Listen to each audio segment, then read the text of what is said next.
Excellencies, colleagues, directors, board members, stakeholder representatives, good morning. Inge Andersen, good morning. It gives me great pleasure to welcome you to the second day of the high-level segment here at ICCM 5. Your contributions yesterday were a crucial basis for our discussion here and for our future work. We heard the summary of the latest scientific findings from the World Bank, future-orientated presentations on implementing human rights in chemicals and waste management, and outlooks and contributions from various sectors. I would especially like to thank the youth representatives. Your dedication, vision, and demands are a warning, incentive, and example to us all. Our lively exchange yesterday was enriching and constructive. I thank all of you for your active commitment, which was also apparent during the roundtables and the many talks in the margins, breaks, and over dinner. All these dialogues help us to better understand each other's various perspectives and ideas. And that enables us to tackle our common challenges effectively. A special thank you to the colleagues that moderated the roundtables and to those who volunteered to summarize those discussions for us today. That is the first item on today's agenda, which I will be turning to shortly. Another goal today is to put the final touches on the important progress that we achieved in the SAICM Beyond 2020 process and continued in the high-level segment. That will be followed by more of your statements. My thanks in advance to all colleagues giving us their insights here this morning. Thank you.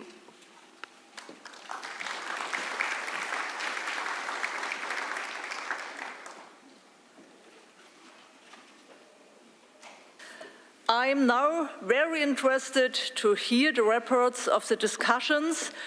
With this, I hand over to Afin Halpap to guide us through this part.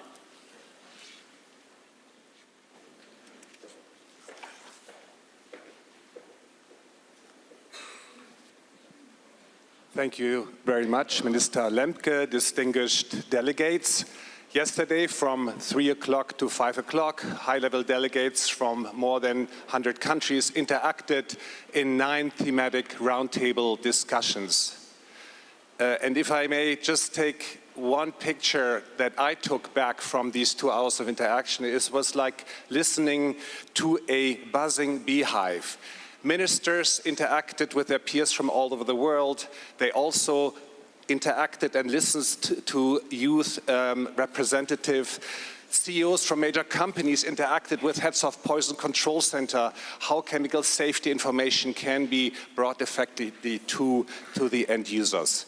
This dialogue, as Minister Lemke hinted at, it was really the true multi-sectoral and multi-stakeholder spirit of SAICM in action. It was SAICM, in my view, at its best. This morning we have about 25 minutes left to get a little bit of insights from the 3 themes which were discussed at the roundtables, and those themes covered 3 important topics which were at the heart of the agreement which is hopefully coming together today, which is development of national systems and capacities, the engagement and fostering of actions of all industry actors in the value chain, and ensuring important linkages to sustainable development goals. I have now the pleasure to invite the rapporteurs for theme 1 to join me here at the podium. Is Minister Pau available? Minister Pau from the UK?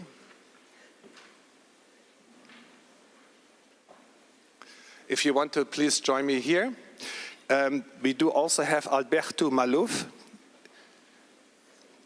State Secretary for the Urban Environment and Quality in Brazil. John Mumbo, Principal Compliance and Enforcement Officer, Ministry of Environment in Kenya. And the fourth rapporteur is not available this morning, but perhaps also Santos Virgilio, who moderated, may be available to join us.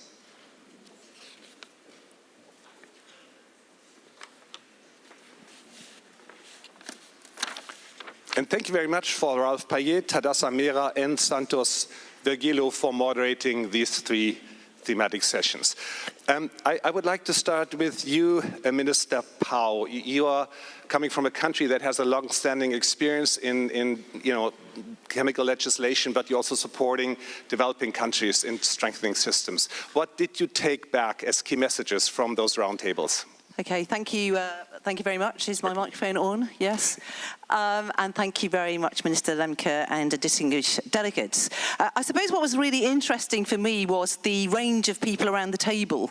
So we had countries who are producers of chemicals and users, many of whom had their own EPR schemes in place. We had countries who openly admitted that they were net users of chemicals but didn't produce any. And actually quite a lot of those said we could really do with some better advice, some help on what the hazards are and so forth. Then we had industry and we had NGOs.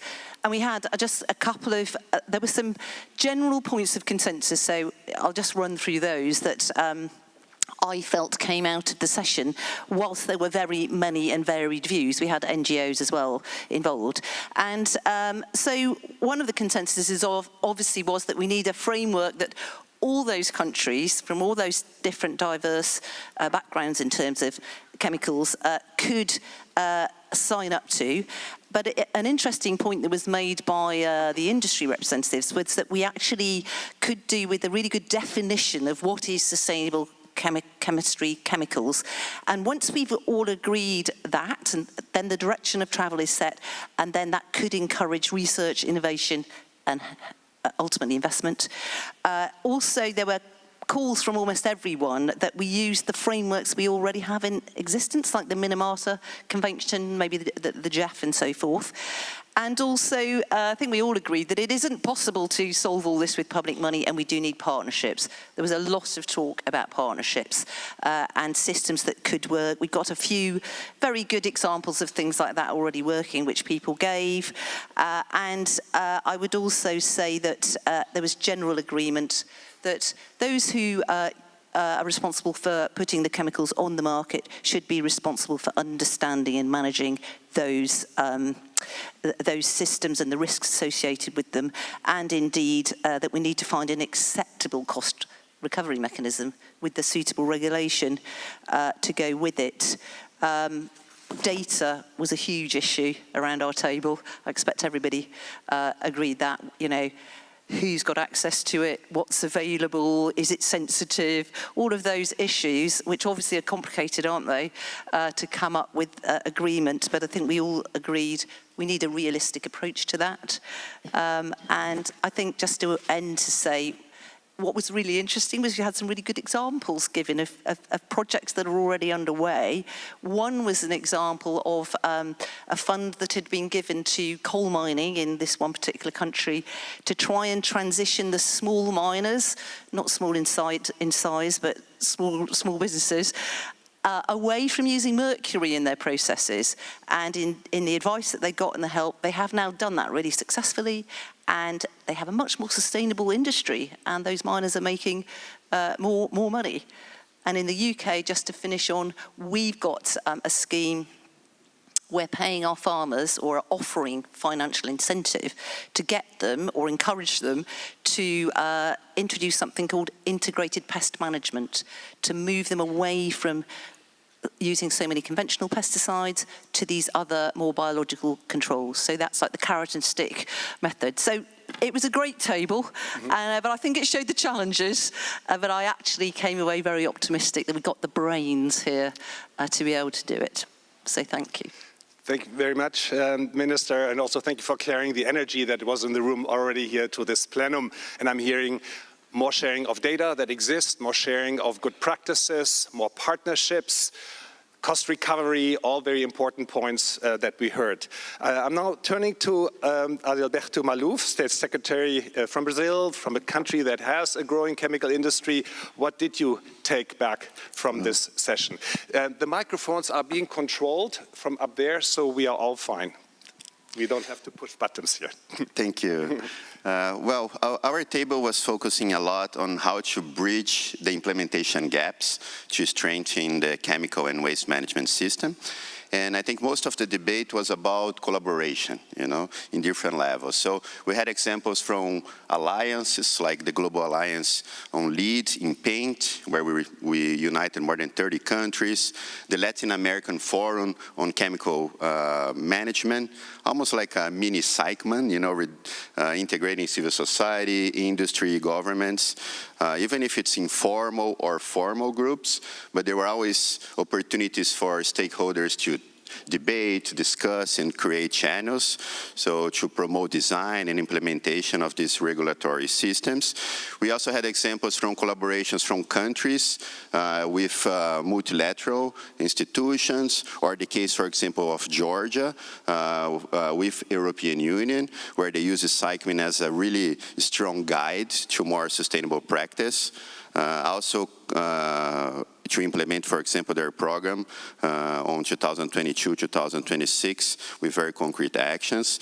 We had examples, for example, from Brazil with the creation of the National Commission on Safety of Chemicals, which unite all the stakeholders, multi-stakeholders, multi-sectoral, and also the example, for example, to reduce the use of mercury and to take out the illegal miners of Yanomami Reserve tribes, which had to unite not only government, but especially civil society, international agencies, a very strong thing. And also examples from countries like North Macedonia or Montenegro, which deliver. But of course, when we were analyzing where were the key factors for success, we started a lot in the national capacities. If we don't have national capacities, of course, it's difficult. And to have that capacity, we need high-level ambition and very strong political will. Without political will, these policies tend to be, in little boxes in a minister here or there, and never got to the high level. We also debated that we needed focus, especially, for example, the case of the vulnerable groups, like early childhood, where chemicals would have a bigger impact. And to finish our debate, we ended up debating a lot about the real gaps in the short term, which are the lack of funding. It's not easy for countries to take out money from education or public health or other areas to invest in chemical safety, because it's still not seen as such a high priority for society. So that's the need also for small projects, which can help the countries to leverage, because most countries need to get the private sector, their own budget, but sometimes just a small resource from multilateral governments can really support and give the political support in order to implement such a difficult topic and very complex into the public policy. Wonderful. Thank you for raising the importance of really addressing vulnerable populations. You referred to the importance of awareness raising and getting politicians aware, but you also referred to the implementation gap. And that is something I think this new framework is trying to look at very seriously over the coming years. So hopefully some of these gaps when we meet at ICCM6 can be filled. Thank you so much. John Mumbo, being involved in regulation and legislation development in Kenya, what is your perspective of this session that you participated in? Actually, what came out very clearly within the groups that we attended yesterday, it was basically like SAICMAN actually provides a good forum whereby you can bring all the stakeholders. And when you're talking about the stakeholders, you're looking at the government, you're looking at the private sector, the industries, you're looking at the civil societies. And this is a platform whereby we have how can we be able to manage this issue of chemicals management. What also came out clearly is about the concern, how can we bring the aspect of innovation. There was a clear example of how we can how we can utilize undertake recycling, but the question was coming how? Do we have the regulations? Do we have the incentives to be able to carry out this, carry out these activities? So we gave an example like what we have in Kenya, where we have a multi-sectoral committee on chemicals management, and this committee has actually been quite instrumental in actually coming up with a national chemicals policy, and this national chemicals policy has brought all the stakeholders to be able to work together. Now we have the industry, of course, have the concern that when we support your activities, what are the how do we account for the finances that are actually being provided? And also, what also came out clearly within the discussion is about, we also need to look at how we can be able to manage disasters, because you find like during floods, there's a lot of chemical wash, and this chemical wash, we need to find out how can we be able to protect the downstream from the same.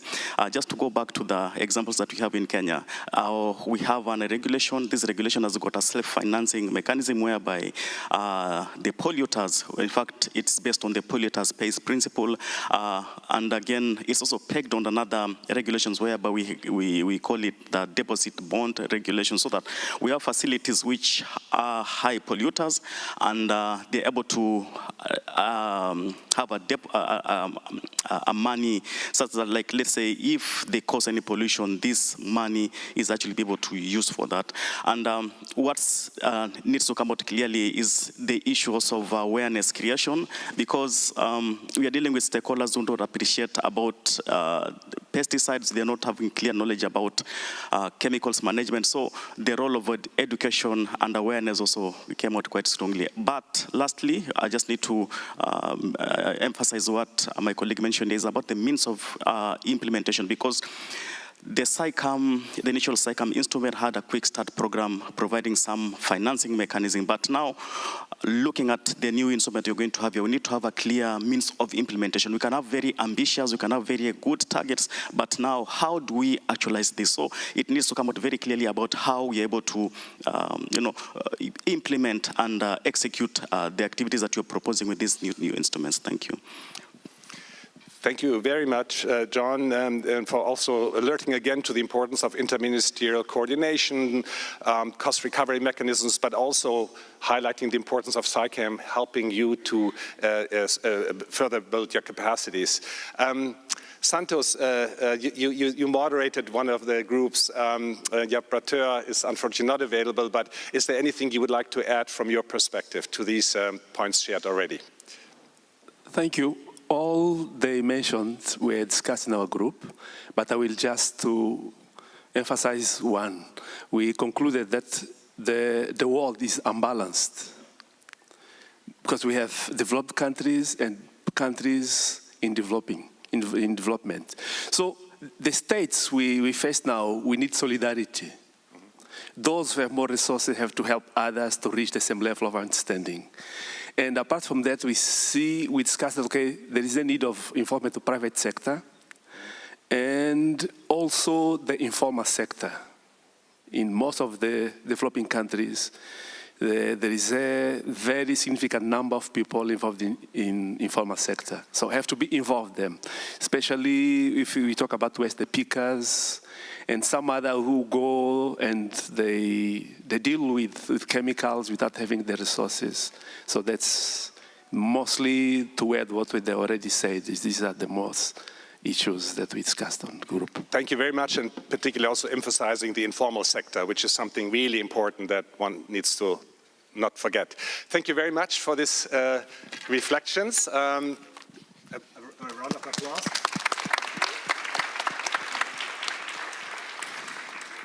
And then we immediately go to theme 2, and we only have 2 rapporteurs, so hopefully, given time constraints, we can move through this very fast.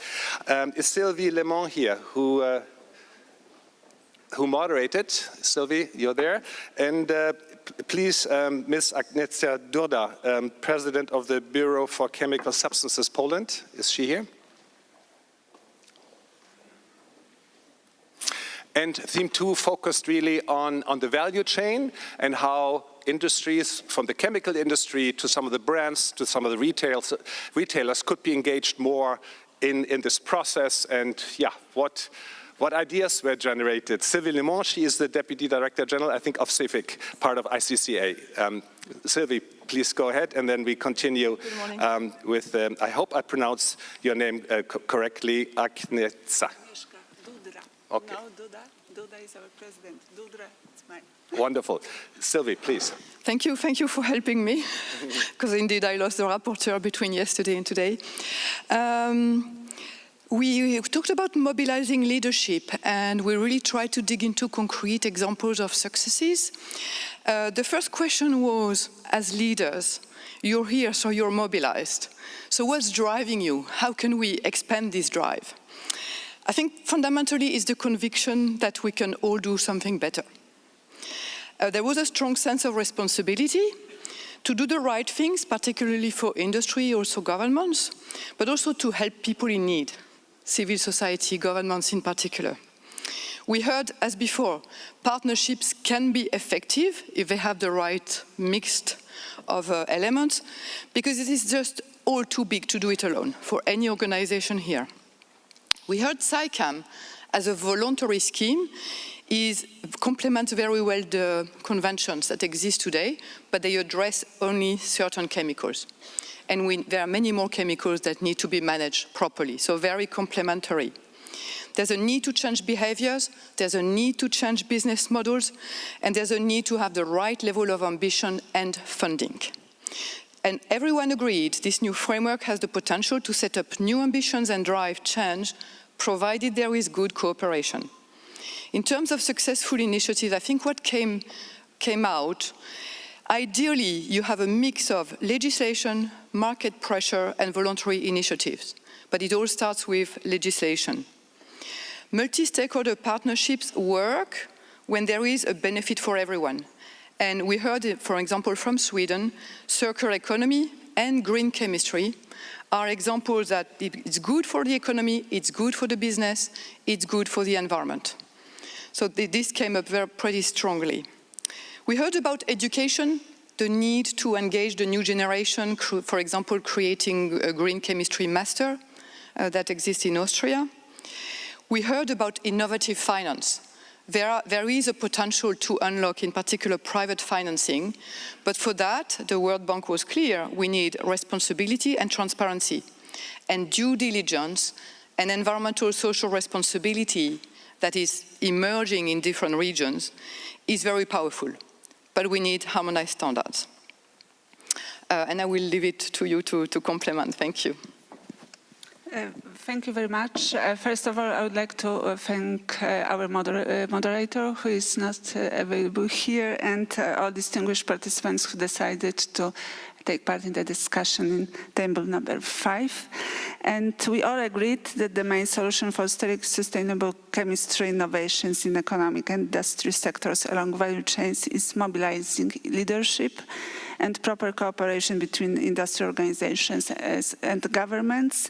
We all agreed as well that the good and comprehensive legislation is needed at the national level to be in place to the promotion of the proactive industry that implements sustainable solutions and are necessary at this stage.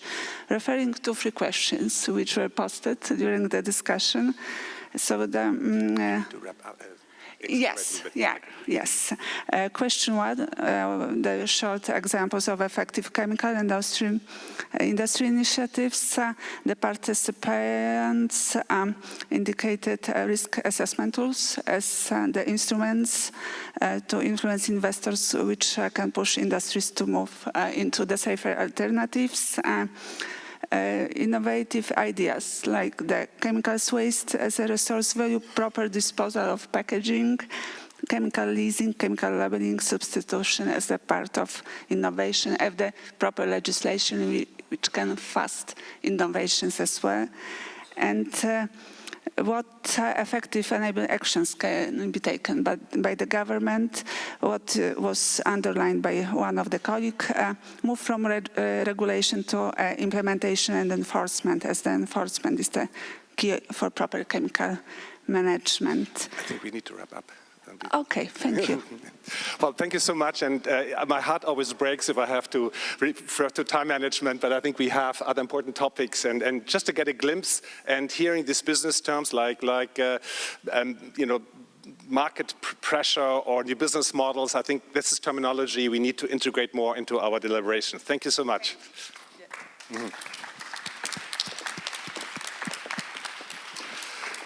And the last round, and I believe we unfortunately only have 4 minutes left, so we have to really focus on the most important points, but we will ask Sherika from the University of Technology in Jamaica, Kim Shopping from the Global Alliance Rainforest Alliance, Global Advocacy Lead Rainforest Alliance, and Karin Siedwerk, IUCN, to join us and just give us just a highlight or 1 or 2 highlights of what you took back so that we can hand over back to Minister Lemke. Thank you. Good morning, everyone. So the main question was the success stories. And so we had NGOs, we had industry, and we had government persons discussing. And what I concluded from the discussion is that partnership. They focus on institutional arrangement and how you can coordinate and collaborate with the main bodies within country to get those success stories. So we had numerous success stories of how each entity played their role in carrying out the institutional arrangements within their country. But one of the main highlights that I got from it is that it might sound surprising, but industries actually, they are lobbying for policies to help them to have an harmonized data collection system for sustainable data. And that's one of my main highlights from the discussion. Wonderful. On a very concrete suggestion, over to you, please. Thank you so much.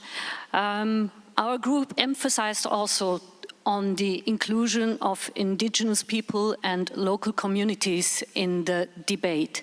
Not only because they are affected, not only because they are part of nature and living with nature, but also because they are part of the solutions. When we're talking about alternatives and substitutes, indigenous and traditional knowledge can be a key issue. Secondly, for solutions also, digitalization can be an asset. We had some example on apps that build on citizen science, and we also have apps that showcase business models that are working.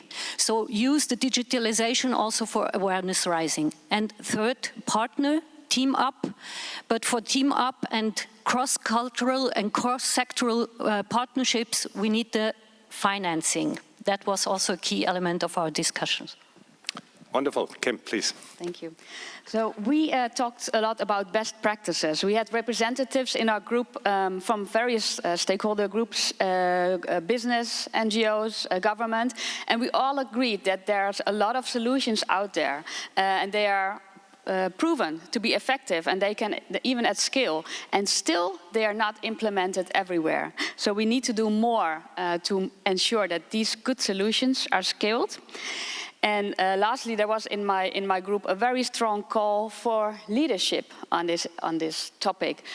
Countries, but also companies, and that show by example that ban hazardous pesticides, that fund the transition, and also that fund especially the innovation in new solution and implementation. Thank you. Wonderful, and the key message is again awareness raising, leadership, getting our message in the minds of other policymakers, of other organizations, and innovation exists such as apps which can be used. So thank you very much, and thank you to all rapporteurs.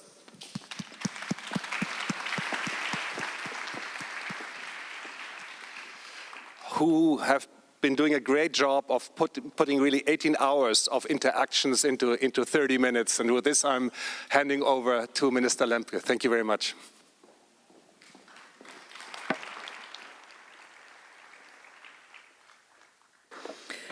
Thank you very much, Mr. Halpap, and thank you very much to all moderators, rapporteurs, and high-level delegates for these great outcomes of our discussions. I would like to highlight how valuable it was to discuss the chemicals and waste agenda with different stakeholders from governments, IGOs, civil society, and the private sector. It was also great to have new actors join our discussions, as we urgently need a wide stakeholder base to jointly address the pollution crisis.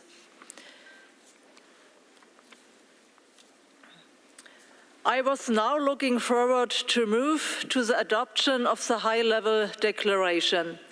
However, the negotiations for the framework on chemicals and waste management, including the negotiations for the text of the high-level declaration, have not been finalized yet. I understand that significant progress has been made on agreeing to the high-level declaration. However, I note that delegations are still working to reach consensus on the 3 paragraphs that remain in brackets. Accordingly, I would propose that the high-level segment proceed to agree, but not decide, on those paragraphs that have consensus.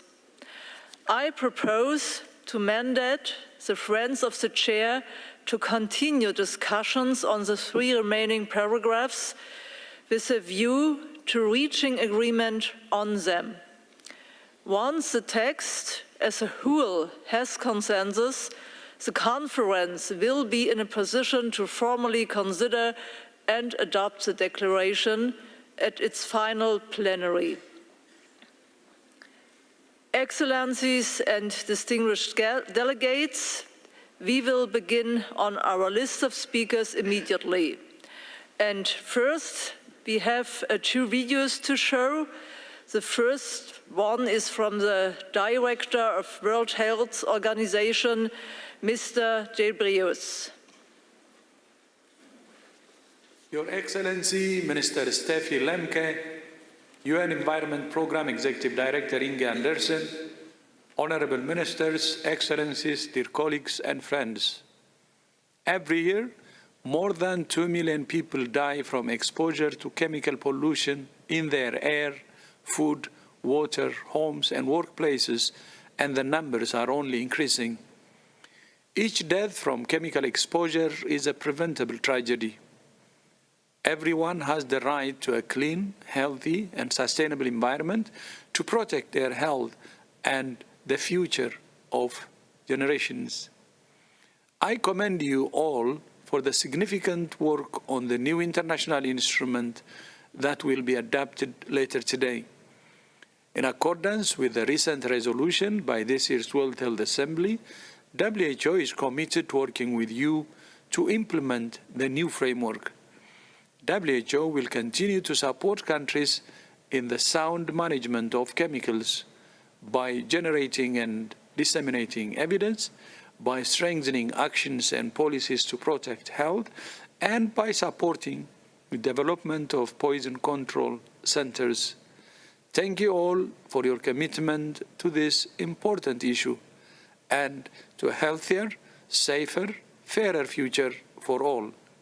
Vielen Dank.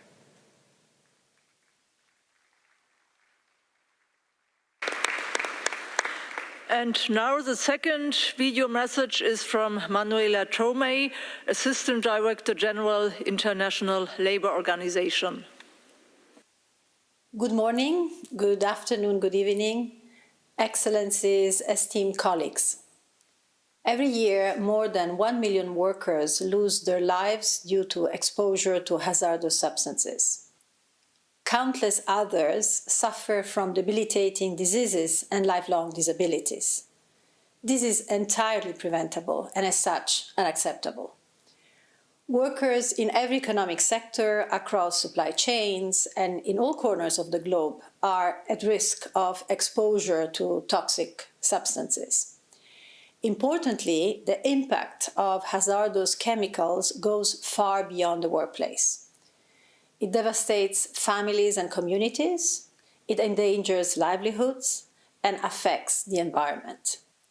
Ultimately, the exposure to hazardous chemicals and chemical pollution threatens the achievement of decent work and social justice for all. This is why the ILO calls for urgent improvements in the management of chemicals in the world of work. as well as for a fair and inclusive transition towards a greener economy.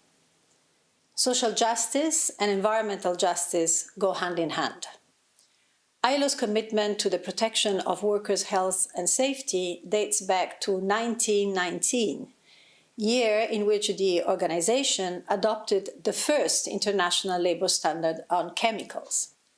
In June 2022, the governments and employers and workers' organizations of 187 member states agreed to elevate a safe and healthy working environment to a fundamental principle and right at work.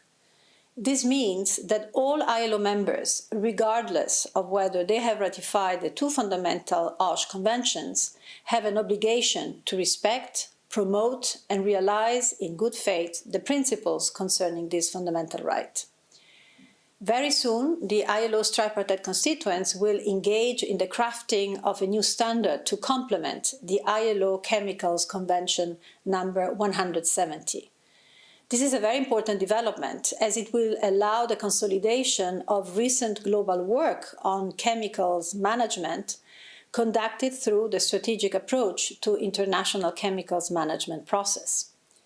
We believe that the ILO, with its tripartite governance structure, its OSH-related standards, and robust supervisory machinery, is uniquely positioned to contribute to SAICM important and ambitious efforts. We look forward to continuing to engage in multilateral work related to the safe management of chemicals, and we hope that together, including with our tripartite constituents, we will contribute to a safe and healthy world of work, a healthy planet, and decent work and social justice for all. Thank you very much.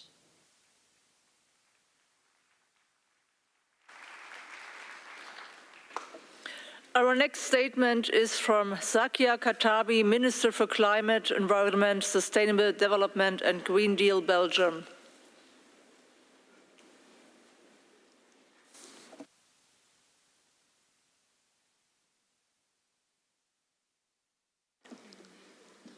It's okay? Thank you. Excellencies, delegates, ladies and gentlemen, I warmly thank Germany for their dedication during the last 8 years towards the adoption of the Beyond 2020 framework. We are almost up the hill through, and I'm proud to stand today with you for sharing the commitment to enhance our efforts to achieve the shared vision as well as the objectives and targets of this framework. As you know, scientists continue to express growing concerns about the insufficient progress in managing chemicals and waste safely. Hazardous chemicals and waste persistently find their way into our environment and our body, posing a significant threat to life on our planet. Therefore, continuing with business as usual is no more an option.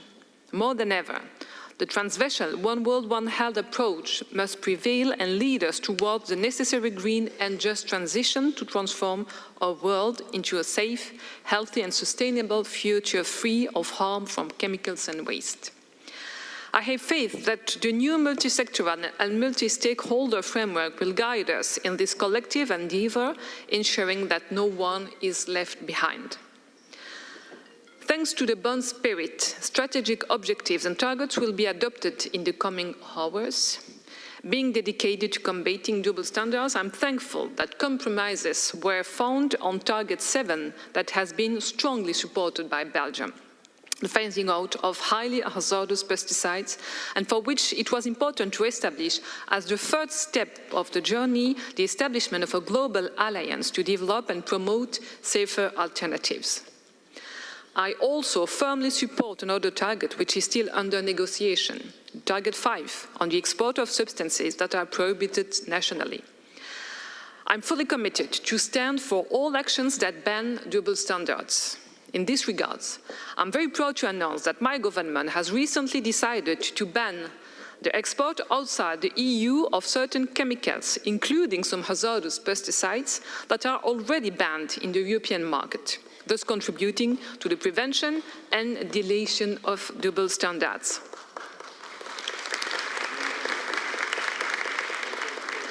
I hope I hope this will become a European ban and part of the new international framework. I have no doubt that our delegates will find common ground before ICC M5 concludes. I want to express my gratitude for their dedication throughout the intersectional process and the last 8 days.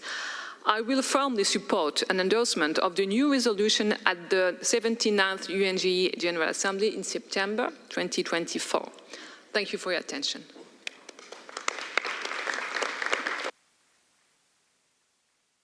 And now, Adalberto Maluf, Vice Minister, National Secretary of Urban Environment and Environmental Quality, Brazil. Hello, well, first of all, I would like to thank the organizers, thank the German government for hosting us and the invitation to this high-level segment. After 4 years of a very difficult Brazilian government isolating itself, Brazil is back once again, and we are very committed to ambitious targets and agreements on environment, on climate, on chemical safety, waste, among many other urgent matters.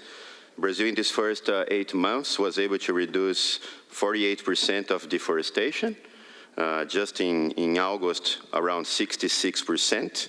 And of course this was able with a lot of command and control action, but now we need to create the jobs at the Amazon region, so we are very thankful for our friends and partners, especially Norway and Germany, which historically have contributed to the Amazon Fund, as well as the new supporters like European Union, US, UK, Switzerland, among others.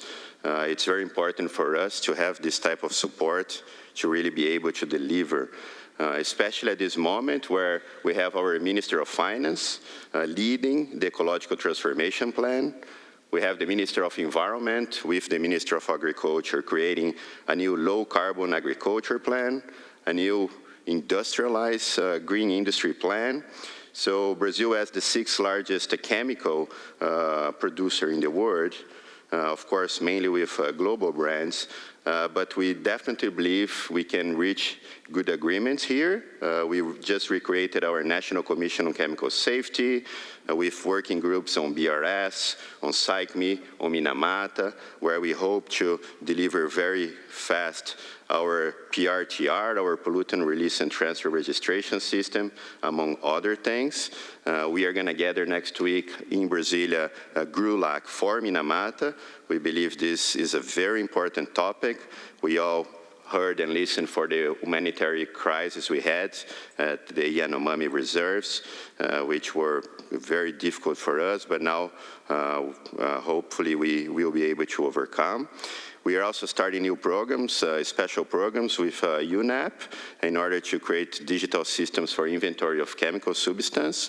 So we definitely believe that this multi-stakeholder, multi-sectoral approach will be able to lead us where we want. And of course, we believe and we are committed to creating an agreement that can analyze all the complete life cycle of chemicals and waste. We believe we have to move from a linear to a circular economy, to foster bioeconomy measures. We are committed also for the plastic agreement. We definitely would like to see at INC3 much more progress. But as a developing country with many, many challenges, of course, lack of funding is difficult for us. And although we are mobilizing internal resources from our private sector, our own government, it's very important for us to consider the means of implementation. We believe that, as well as the climate agreements, where we have a historical emission of most of the industrialized countries that came before, we have some common but a little bit differentiated responsibilities. For us, chemical industry is very close to the climate. They're all based on fossil fuel, and there were countries that had their industries much before other ones that are newcomers. So everybody has to commit, everybody has to do their homework, but for sure, this agreement and reaching a commitment today here in SAICME is crucial for all of us to really deliver the future we want for our children, for our nations, and for the world. Thank you.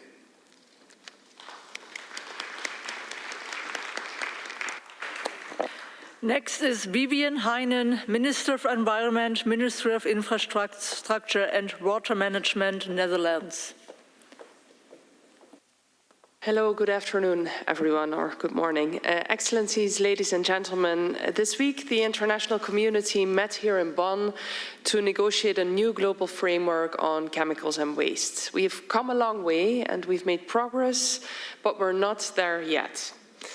The significance of the negotiations is clear. Chemicals are essential and everywhere and in almost all products.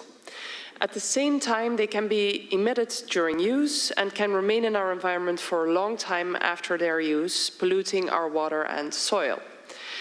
This affects our health and environment and in particular creates a burden for future generations, as I also discussed this morning in my meeting with the young people from the Chemicals and Waste Youth Platform.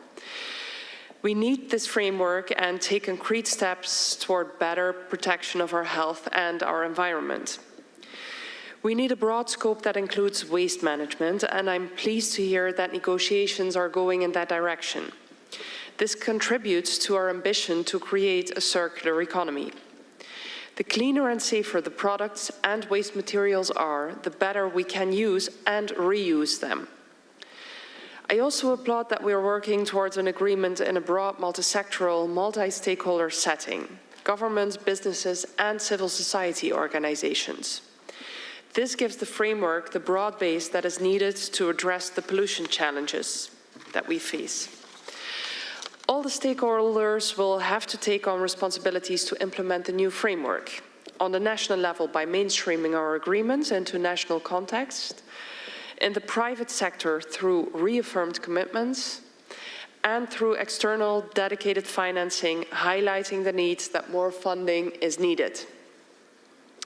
Governments will continue to financially support the implementation of the framework once we can agree on it. The Netherlands can do so in addition to the contribution to SAICM we already made this year.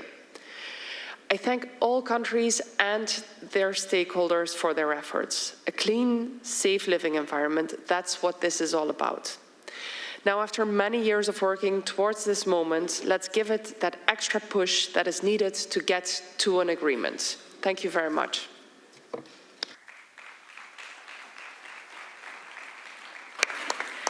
The next, Hao-Ling Yu, Under-Secretary General and United Nations Development Programme Associated Administrator.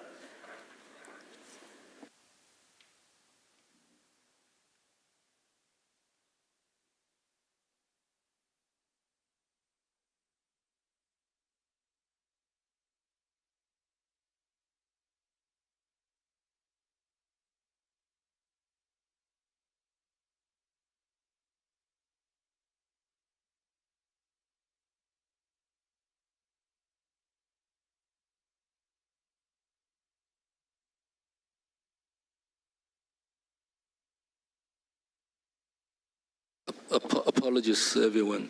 Technology. Thank you very much, Madam Chair, Minister. On behalf of the United Nations Development Programme, I would like to extend our deepest gratitude to the government of Germany and Your Excellency, Minister Lemke, for your generous hospitality in hosting ICCM 5. We also thank the SAICM Secretariat under the leadership of Ms. Inge Anderson for the hard work preparing for this meeting. We are truly appreciative of all your efforts and the dedication to this important cause. UNDP welcomes the considerable progress in preparing the high-level declaration and looks forward to its finalization. We also acknowledge and appreciate the tireless work of all delegates to develop the Beyond 2020 Global Chemical and Waste Framework, and also hope for its speedy finalization. We are committed to supporting their implementation together with our IOMC partners and other stakeholders. UNDP recognizes the pivotal role that chemicals play in our society. Their use has a profound positive impact on various aspects of our life.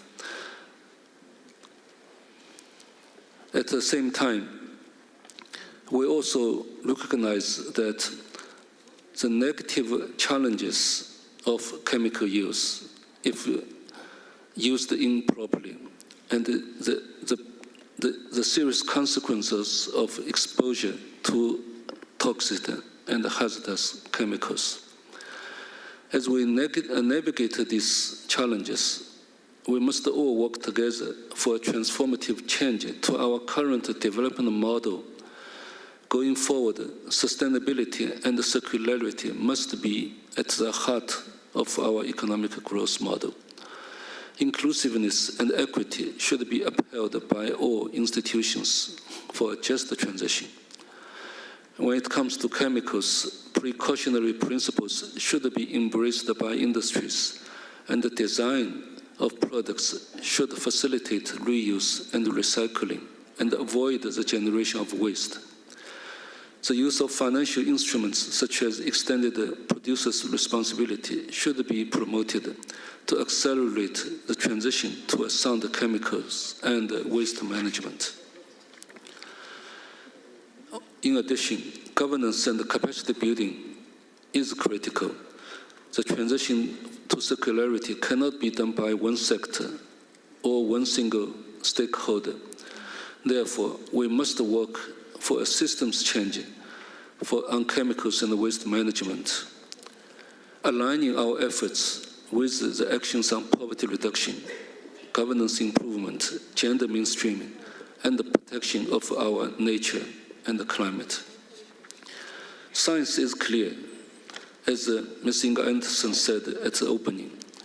However, awareness needs to be increased both at the highest political level and at sector, local government, and community levels. UNDP will support multi-stakeholder approach through partnerships. We can strengthen collaboration between sectors and stakeholders, ensure policy coherence, and reduce inappropriate subsidies. Dear colleagues, our actions and decisions today will shape the lives of our future generations. Let us keep the welfare of people today and tomorrow at the heart of our programs. Let us strive for a future where chemicals are used responsibly, waste is minimized, and our planet is kept healthy for the prosperity of humanity. Thank you very much.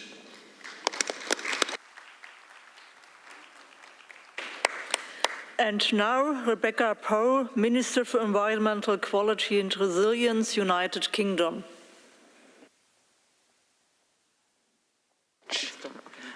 Thank you very much to Germany for bringing everyone together from all over the world and a wide range of sectors, from ministers and heads of international agencies through to leaders and civil society groups for this high-level segment of the INCM5. And quite clearly, we are all here because we recognise the threat that ineffective or improper management of chemicals and waste pose to our natural environment and to human health. Chemical contamination not only contributes to existential threats posed by the linked planetary crises of pollution, biodiversity loss, and climate change, but it also negatively impacts economic and social development and exacerbates current international challenges with food, with energy and security. In short, it puts the health of our people and our planet in peril. And that's why we're here. So what can we do? Firstly, the integrated approach to finance is crucial. We all recognise the importance of raising funding from all sources to support implementation. The UK, I'm proud to say, is doing its bit as a leader of the Global Environment Facility, the GEF, as it's called. We've pledged £330 million to GEF 8, that's 2022 to 2026, making us the 5th largest donor. And secondly, innovation and sustainability are at the core of finding a solution. In targets, we've captured the commitment of all stakeholders to prioritise innovation and to improve chemical management globally.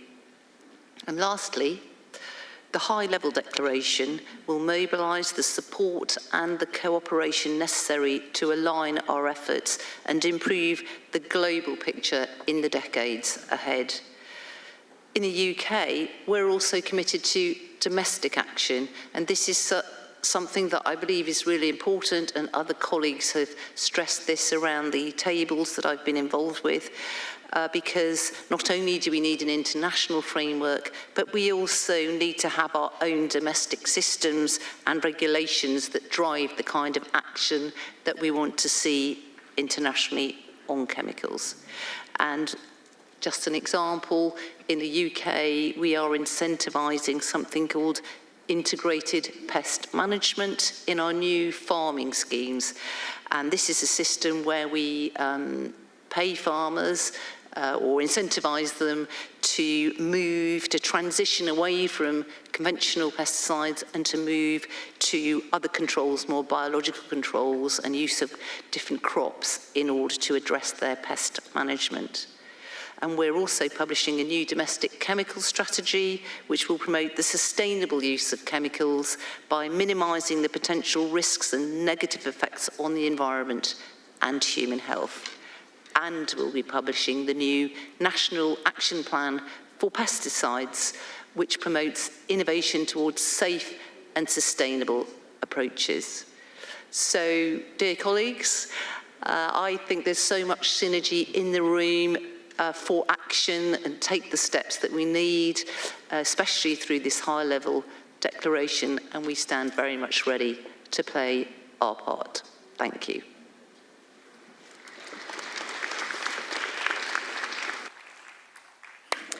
And now, Minister Dr. Kwaku Afriyie, Minister for Environment, Ghana. Okay, thank you very much. Good afternoon, or the morning, okay, whatever. Excellencies, distinguished ladies and gentlemen, on behalf of the people and government of Ghana, let me also thank Germany for helping us assemble here to discuss such important subjects, which subject is very, very germane to those of us living in the tropical world, where even the subject of biodiversity and then the importance of chemicals are very important indeed.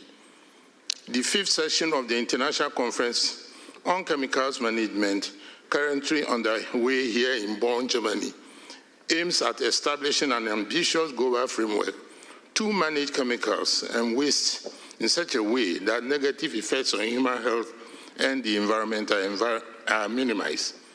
It is an opportunity to raise the profile of chemical issues and put them higher on the political agenda. The future of sustainable and safe use of chemicals indeed rests on the outcome of Bonn. Throughout the conference this week, emphasis has been laid on pollution mainly emanating from chemicals and waste as one of the three planetary crises threatening our future alongside climate change and biodiversity loss.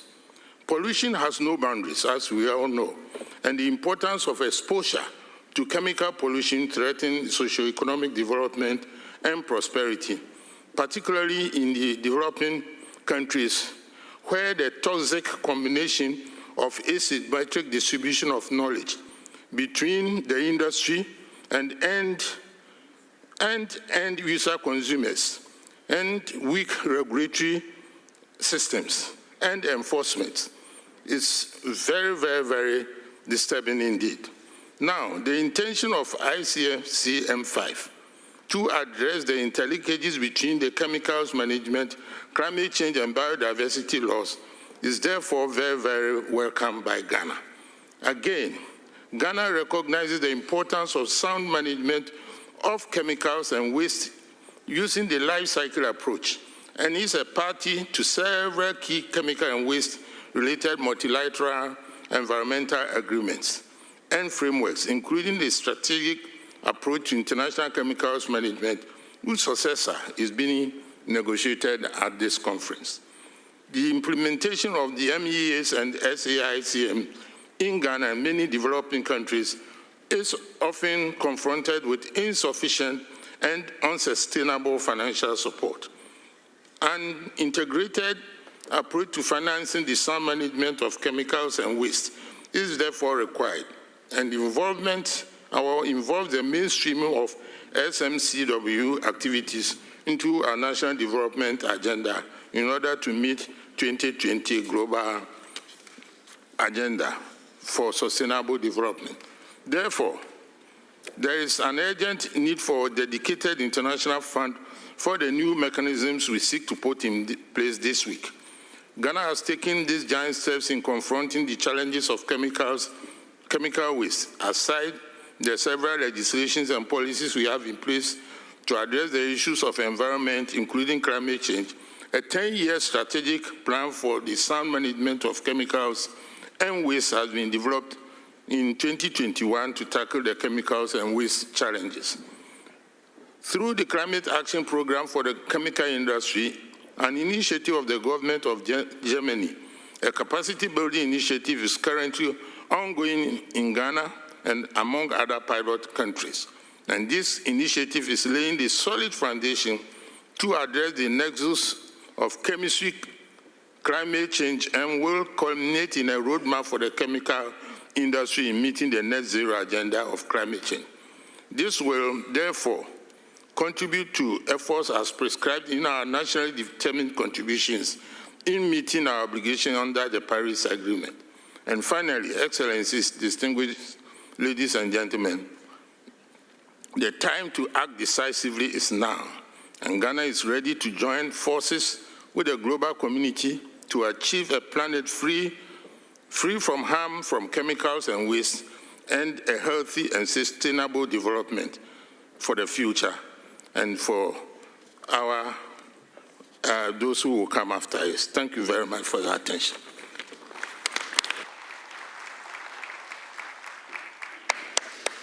And now, Katrin Schneeberger, State Secretary, Director, Federal Office for the Environment, Switzerland. First of all, Switzerland would like to express its thanks to the government of Germany for organizing and presiding over the 5th session of the International Conference of Chemicals Management. The adoption of the new global framework is crucial. It provides us with the opportunity to do more and better to achieve the sound management of chemicals and waste. This will help to protect the lives of many and to preserve the environment. Through this conference and the new global framework, the international community shows commitment to address issues like PFAS, highly hazardous pesticides, and nanotechnology, and to strengthen the management of chemicals and waste on all levels. The framework shall also allow to address new issues. All actors from different sectors can engage on a voluntary basis. More action is needed by all stakeholders. The cost of inaction is high. In order for the new framework to have a real impact, the following 2 points are crucial. It is necessary that decisions and actions are based on sound science. I am convinced that the new Science Policy Panel on Chemicals, Waste and Pollution Prevention will provide for the global scientific consensus upon which decisions and actions should be based. And second, it is important to build further on existing institutional expertise. The IOMC organizations are well placed to continue and amplify the necessary work. Also, the chemicals and waste conventions can provide a lot of pertinent expertise and information. The ongoing international process to address plastic pollution is a good example. The Chemicals and Waste Conventions, UNEP's Chemicals and Health Branch, the WHO and the WTO and others are well connected. This network, actually physically present in Geneva, plays a central role in view of the solutions to the global plastic pollution and its effect on health and the environment. Thank you very much for your attention.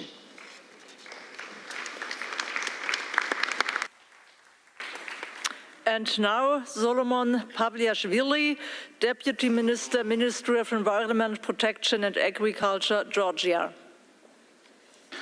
Excellencies, dear delegates, on behalf of the government of Georgia, I would like to thank the federal government of Germany, the United Nations Environment Programs, and the Federal Ministry for the Environment, Nature Conservation, Nuclear Safety and Consumer Protection of Germany for giving us excellent opportunity today to exchange on such an important topic such as chemicals management.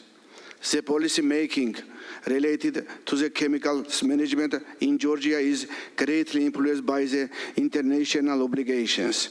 Georgia-EU Association Agreement, multilateral environmental agreements, as well as strategic approach to South management of chemicals.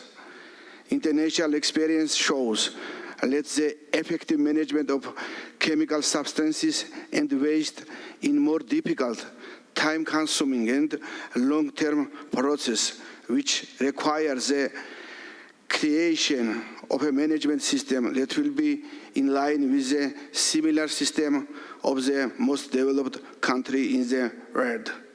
The fourth National Environmental Action Program of Georgia is the main national strategic document in the field of environment. It includes goals and the specific tasks for waste and chemicals management, as well as other sectoral environmental documents.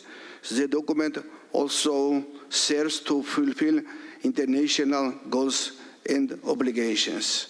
It should be noted that according to the Georgia-EU Association Agreement and the Association Agenda, Georgia gradually approximated its waste management legislation with the EU acquis. The waste management legislation, National Waste Management Strategy and Second Action Plan were adopted, which also included the measures to be taken for the hazardous waste management. At this stage, the strategy and action plan are being effectively implemented.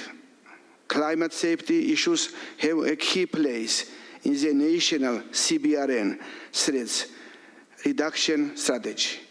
Our waste management legislation is based on the major environmental principles such as precaution, polluter pays, proximity, and self-sufficiency, and introduces extended producer responsibility principle. To implement the requirement of the association agenda and national strategy document, Georgia developed a draft framework law on chemical and mixture and number of bylaws according to the CLP and REACH regulation. They are also aligned with the globally harmonized system of classification and labeling of chemicals. The draft of law will ensure that the implementation of the two key EU regulation on chemical management and will introduce good laboratory practice. In conclusion, let's be once again highlighted the utmost importance of effective cooperation, coordinated action among countries and network international partnerships.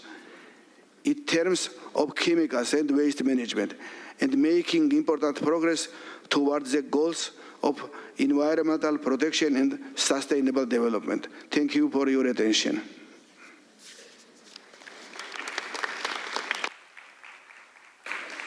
And now, Christiane Rohleder, State Secretary at the Federal Ministry for the Environment, Nature Conservation, Nuclear Safety and Consumer Protection, Germany.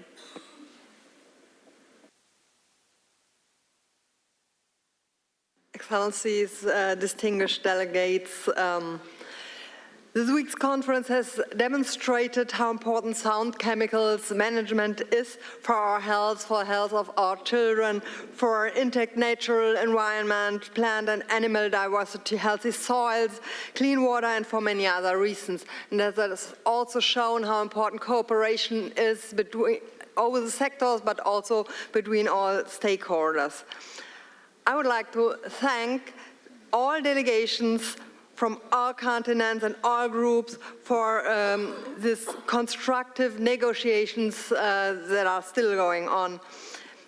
I also want to thank the two co-chairs of the Friends of the President group for the constructive cooperation in drawing up the draft for the high-level declaration. We all agree that the issue of chemicals and waste needs greater public and political attention. The International Conference on Chemicals Management is an important step in this direction, but further concrete steps need to follow. Developing countries and emerging economies need support in establishing a chemicals management regime, as it has been said many times on this conference. Minister Steffi Lemke announced yesterday already that Germany is providing 10 million euro for the implementation of the framework. Support is needed for institutional capacity building and knowledge transfer. Therefore, it's also important that align their work programs and provide the necessary resources. We also need more innovation for safe and sustainable chemicals from industry, and we as policymakers must create the appropriate framework. And we need to monitor the success of the ICCM decisions, ideally in the framework of the UN General Assembly. The draft of the high-level declaration is a clear commitment to sound chemicals management worldwide. So I hope that all stakeholders in all areas will systematically implement the goals that will hopefully agreed here.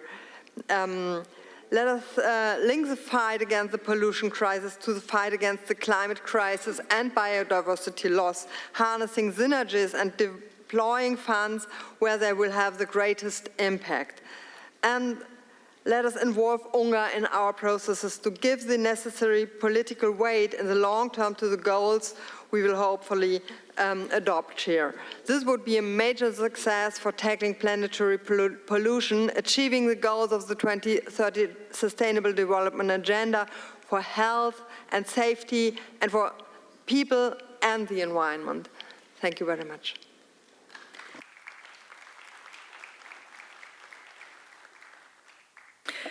And now, Marta Gomez Palenque, General Director, Environmental Quality and Evaluation, Ministry for Ecological Environment and Demographic Challenge, Spain.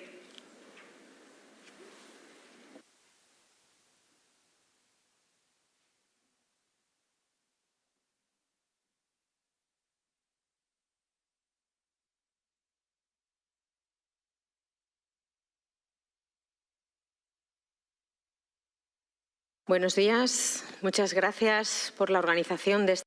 Good morning, everyone. Thank you for organizing this session. Spain is delighted to be with you today. And we have the presidency of the European Union at the moment. We have representatives of governments from across the world, from industry, from the private sector, from universities. I'm sure that we all have in common the desire to reach an agreement. We have to consider different sensitivities, different interests for the sound management of chemicals. Spain is firmly committed to a greener European pact, and that's why recently we have become an example in terms of policies for a toxic-free environment. We believe that the European strategy for sustainability when it comes to chemicals will not only contribute to protecting populations and the environment, but it will also facilitate innovation to find sustainable alternatives. One of the main areas of our presidency is environmental policy, and we have 3 areas of action. First, to re-industrialize the European Union, because we cannot ignore all of the opportunities that the environment offers us to produce richness and reduce our fragility. And we need to ensure environmental transition, because we need to slow down climate change and environmental degradation. That will enable us to depend less on raw materials and to reduce our energy expenditure and to have more competitive business. We must also consolidate social rights within the European Union, which means that we need to ensure this environmental and digital transition so that we have a sound management of chemicals. And to do so, we need to collaborate and engage with all of society. That's not easy because we need the commitment of public administrations and all sectors of the economy, from manufacturing to distribution, as well as the management of waste. Industry has an essential role to play because research and innovation will be vital for this. But society also has a crucial role to play, in particular consumers and citizens, in their decisions when it comes to the management of waste. As I said, this will not be an easy path. We are going to have to overcome many obstacles, and we can already see this. For example, we have often too complex rules, and there is a lack of awareness when it comes to the risks related to chemicals. So we need to insist on a cross-cutting approach for the management of chemicals. The more society is informed, the easier our work will be. And we must not forget the close links that exist between environment and health. Environmental factors, as we know, affect human health. And a population that is facing environmental degradation is a population that is more exposed to disease and therefore a poorer society. In the sound management of toxic chemicals is a pillar for achieving the social and economic goals of the international community.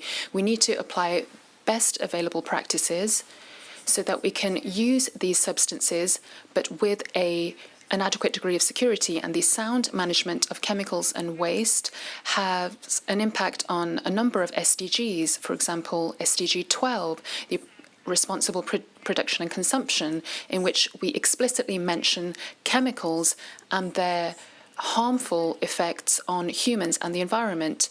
And we also have health and well-being, SDG 3, which wants to substantially reduce the number of deaths caused by hazardous chemicals and air pollution and water pollution and soil pollution. We are all aware of these stakes, and so we must not forget that the work that we are carrying out and that we have to continue to carry out will have a direct impact on the lives of millions of people in the future. Thank you.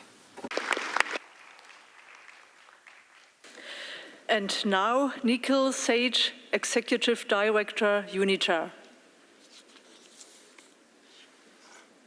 Excellencies, distinguished delegates, ladies and gentlemen, I would like to deliver this statement on behalf of my Executive Director, Mr. Nikhil Seth. UNITAR would like to express our sincere gratitude to the German government for its engagement and commitment to the process and for organizing the ICCM5. In 2006, the International Conference on Chemicals Management, ICCM, adopted the Strategic Approach for International Chemical Management, SICAM, a policy framework to foster the sound management of chemicals. UNITAR, as a participating organization of the Interorganization Program for the Sound Management of Chemicals, IMC, JOMS, and in close cooperation with its partners, has provided technical assistance to stakeholders in their efforts to implement SICAM. Implementation plans designing national pollutant release and traffic registers, implementing the globally harmonized system for classification and labeling of chemicals, GHS, and working with countries to develop national strategies to manage manufactured nanomaterials, among many other chemicals and waste-related issues. Since the initiation of the intersessional process, UNITAR has been actively engaged and has provided input into the development of a chemicals and waste management frameworks beyond 2020. UNITAR has also organized a number of workshops on specific elements of the emerging framework and webinars to support the process. ICCM 5 represents the end of a long negotiation process.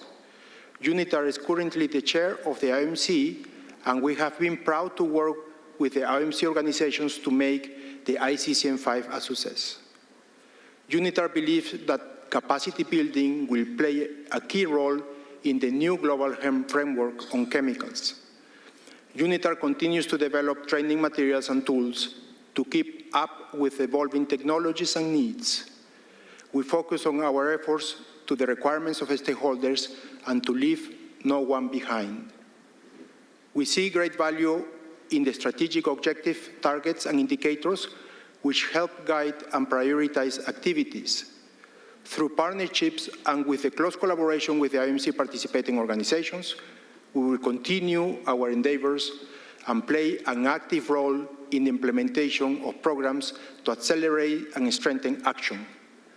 We consider the GHS to be one of the fundamental aspects of the new framework, underpinning national systems across value chains and playing a key role in linking chemicals and waste management to broader topics such as trade, transport, and decent work. For us, this is one of our priorities and requires urgent actions immediately upon conclusion of this conference. We are pleased to undertake our activities on the GHS through the global partnerships to implement GHS with ILO and OECD alongside other partners. UNITAR remains committed to assisting countries and partners under the new framework and to keep the spirit of collaboration and cooperation with partners. Thank you for your attention.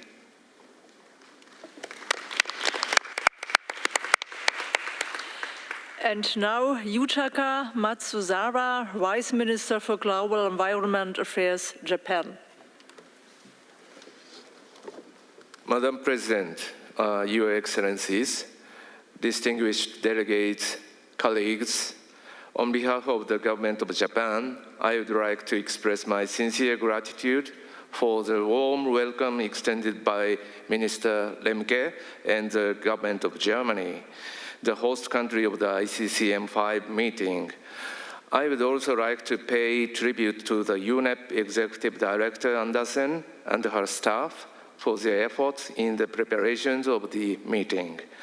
I also would like to appreciate huge efforts and discussion that all stakeholders have done so far to develop the forthcoming framework to strengthen chemical management beyond 2020. The new framework will have ambitious strategic objectives and targets and will make the progress more visible for a wider audience, which is an utmost importance. For this purpose, Japan proposed a technologically advanced, user-friendly online reporting tool that aims to visualize the progress for wider communication in the form of dashboard or traffic light. The concept of this tool will be incorporated in the forthcoming framework. We hope this tool will assist to include multi-stakeholders information and ensure a concrete review process toward achieving the goals of the forthcoming new framework. Madam President, Japan has strengthened measures to prevent chemical pollution based on tragic pollution experience in the past, such as Minamata disease caused by organic mercury. Internationally, to support the implementation of Minamata Convention, Japan will continuously contribute to promoting bilateral and multilateral cooperation projects for developing countries. In addition, as one of the largest donor countries to the Global Environment Facility, Japan has also emphasized the investment in chemical management to fulfill its responsibilities and is willing to continue these contributions firmly. Japan also leads cooperation in the Asia-Pacific region in the field of chemical under the Regional Forum on Environment and Health. In recent years, Japan has also contributed to public awareness to address lead contamination in developing countries, which is recognized as a good practice of environment and health sector cooperation. Japan will continue our contribution to UNEP to promote these activities. In scientific field, Japan has been conducting the largest birth cohort study in the world, focused on health effect by chemicals with the cooperation of 100,000 of families for more than 10 years. We will deliver our emerging findings to the world on the impacts on neural development and endocrines and contribute to the protection of future generations from chemical risks. Madam President, through these activities, Japan will contribute to make our dedicated efforts to ensure sound chemical management and as a forthcoming new framework, global framework on chemicals. Thank you. Vielen Dank.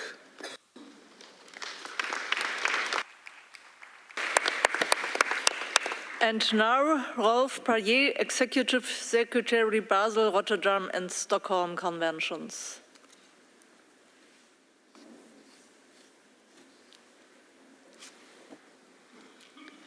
Thank you, Madam President, Excellencies, distinguished participants. In my capacity as Executive Secretary of the Basel, Rotterdam, and Stockholm Convention, it is indeed an honor and great pleasure for me to address this high-level segment of the 5th meeting of the International Conference on Chemicals Management, embracing the Bonn spirit. Taking action in a united manner has become more crucial than ever. Today, the global community faces a triple planetary crisis, namely that of pollution, climate change, and biodiversity loss. The impacts are now so visible that we cannot deny them anymore. Human-induced climate change is already causing dangerous and measurable widespread disruption in nature, and the rate of species extinctions accelerating, and approximately 1 million species currently threatened with extinction. And as has been quoted here, 4.2 million deaths every year occurring as a result of exposure to ambient outdoor air pollution. As many of you are aware, the Basel, Rotterdam, and Stockholm Conventions are dynamic, global, and legally binding international instruments that share the common objective of protecting the environment and human health from the adverse effects of hazardous chemicals and wastes. And as such, the implementation is central to achieving sustainable development, the eradication of poverty, and achieving a peaceful and fair world. They also increasingly contribute towards addressing pollution, climate change, as well as the conservation and sustainable use of biodiversity. In this regard, ministers attending the high-level segment of the meetings of the Conference of the Parties to the Basel, Rotterdam, and Stockholm Convention, which took place in Stockholm and what we call Stockholm Plus 50 in June 2022, highlighted that a multi-stakeholder approach is necessary to implement multilateral environmental agreements and in achieving the Sustainable Development Goals. Major groups and stakeholders should also be included in the co-creation and implementation of solutions for the management of the life cycle of chemicals and waste included. They should be empowered through awareness raising and capacity building initiatives. And at this meeting, we've been very encouraged by the engagement with gender, but also the young generations. At our recent meetings last May in Geneva, Switzerland, the Conference of the Parties of the Three Convention recognized the need to strengthen coherence and synergies among the chemicals and waste agenda at the international level, but also increasing in impact and implementation at the national level. To this end, parties mandated the Secretariat to prepare a report, including possible recommendations on how the Basel, Rotterdam, and Stockholm Conventions could contribute to the global chemicals and waste framework for beyond 2020. And that is why we've been here with you the last few days. With these words, and in the bond spirit, allow me once again to thank you, Madam Minister, for the hospitality that you've offered us here, and also for your commitment in seeing this process through. Those few words, thank you very much, and thank you also to President Anita Breyer for your leadership and very unwavering support in moving this important process forward. Thank you.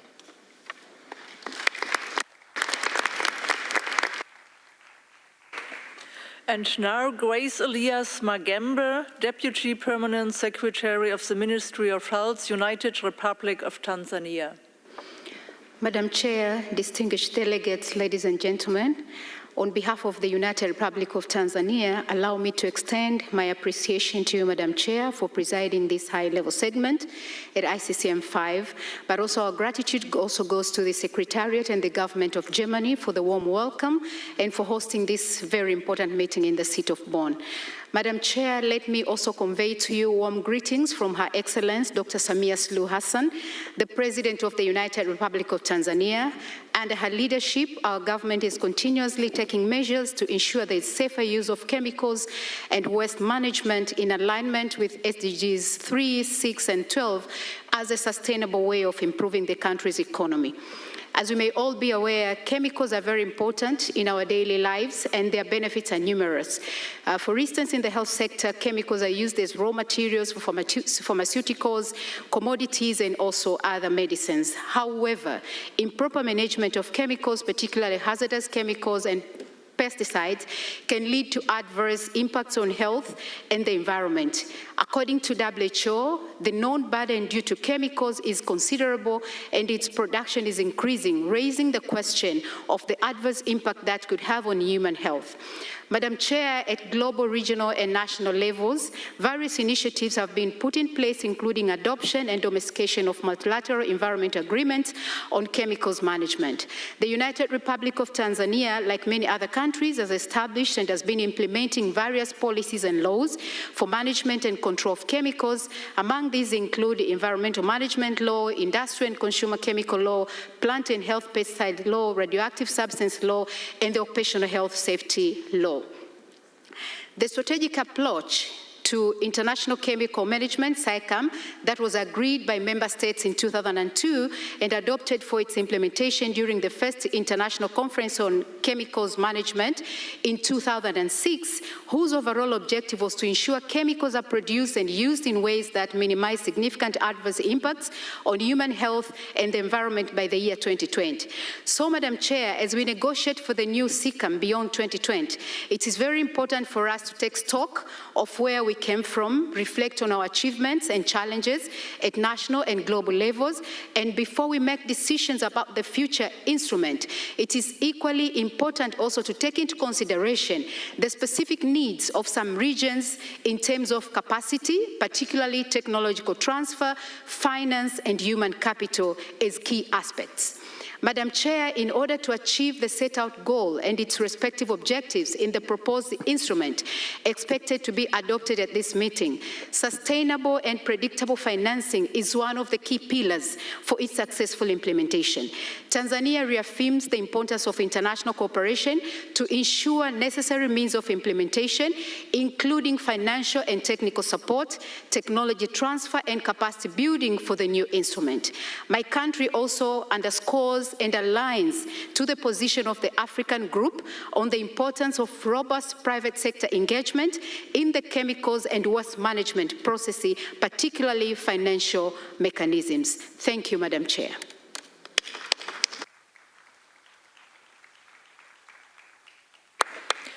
And now, Zirang Zhu, Deputy to the Director General and Managing Director, UNIDO.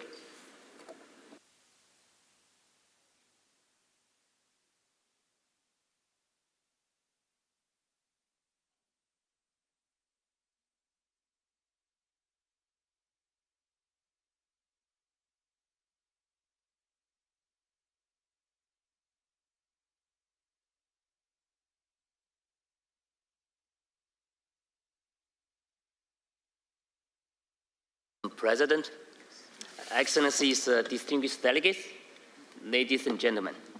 It is an honor and a pleasure to address you at this event as we discuss innovative and inclusive solutions to the global pollution crisis. The United Nations Industrial Development Organization, UNIDO, remains committed to working with all international partners on this pressing issue. I'm delighted to see many of those partners here today and look forward to continued coordination on tackling one of the greatest challenges of our times. Therefore, I would like to convey my thanks to the organizers for inviting UNIDO to speak today at this high-level segment as we explore how, together, we can intensify our efforts on the sound management of chemicals and waste. UNIDO believes that strengthening mechanisms such as the International Conference on Chemicals Management and the strategic approach to international chemicals management is crucial to accelerating actions in this area. Consequently, UNIDO supports the adoption of the high-level Bonn Declaration and the new framework instrument for the period beyond 2020. The organization sees both of these initiatives as important steps towards creating a pollution-free, healthy, and safe environment for all. Toxic chemicals have been used in industry processes for decades in a wide range of applications, from fertilizers to waste incineration. With an unique mandate to promote inclusive and sustainable industrial development, UNIDO supports developing countries and countries with economies in transition to reduce and, where possible, eliminate the release of such chemicals. Through providing capacity building, technology transfer, and supporting chemicals and waste management, the organization assists countries with meeting their obligations under the major multilateral environmental agreements. These include the Montreal Protocol, the Minamata Convention on Mercury, and the Stockholm Convention on Persistent Organic Pollutants. This work strongly aligns with UNIDO's strategic priorities, particularly supporting sustainable supply chain and limiting climate breakdown. Circular economy approaches to chemicals and waste management are central to our interventions and serve to promote lasting and transformational impact. We can and must invest in green alternatives across supply chains to ensure that productivity and environmental considerations are harmonized. In addressing SDG 9, we understand the role that the industry has to play in responding to the triple planetary crisis. We stand ready to support government, businesses, and consumers to make the right choices with the technical expertise and connections and the knowledge needed to mitigate pollution, guard against biodiversity loss, and limit climate breakdown. As we reflect upon how we can work together to maximize impact, let us continue to engage in multi-sectoral and stakeholder initiatives, such as the Farm Financing Agrochemicals Reduction and Management Program. Let us learn from one another. Let us create the business models to incentivize and accelerate green investment in sound chemicals management. Let us raise awareness among our populations, particularly among general public, of the real and often silent dangers that these chemicals pose to all of us everywhere. This will help us tackle the knowledge gap that prevents from taking urgent, bold, and sustainable actions. Thank you for your kind attention.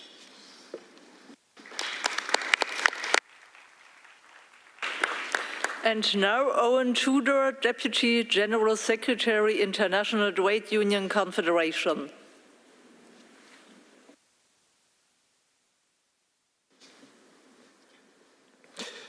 Thank you very much, President. Greetings to all participants, and a special thanks to the administrators, interpreters, conference centre workers, caterers, cleaners, hotel and security staff who've been looking after us for the last 2 weeks.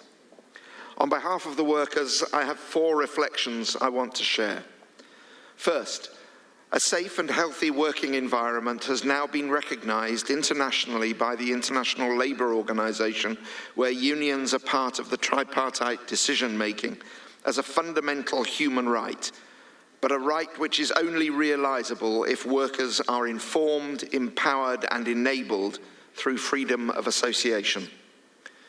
That has enormous implications for addressing chemical risks in the workplaces where at least half of the global deaths are caused, which is why this agreement is so important to us. Second, from extraction, production and use to distribution and disposal, my 200 million members and all our potential members around the world deserve decent, safe, healthy and sustainable jobs along the value and supply chains through private and public investment decisions, public procurement and trade, all on the basis of due diligence. Third, my members include vulnerable workers, younger and older workers, indigenous groups, and of course a large number of women exploited and abused in that the risks they are forced to run are preventable. And while workers are on the front line, first users of the chemicals we are discussing, they live in communities, especially in Africa, the Americas and Asia Pacific, affected and impoverished by chemicals, but without the money to deal with them. We need a new Quick Start programme at scale and at speed, with all governments following the German example on funding. And fourth, thanking our German hosts for what I know has been a grueling 2 weeks in a wonderful city that our colleagues will have seen far too little of, I note that Chancellor Scholz, in his message yesterday, asked us to be ambitious in our high-level declaration. What we have achieved over the past 2 weeks is important, and we welcome the recognition of the important contribution of Labour. The things we have agreed should not be obscured by the things where agreement is still to be reached. We need a just transition that leaves no one behind for a cleaner, greener future. We need a planet free of harm from chemicals and waste. Thank you.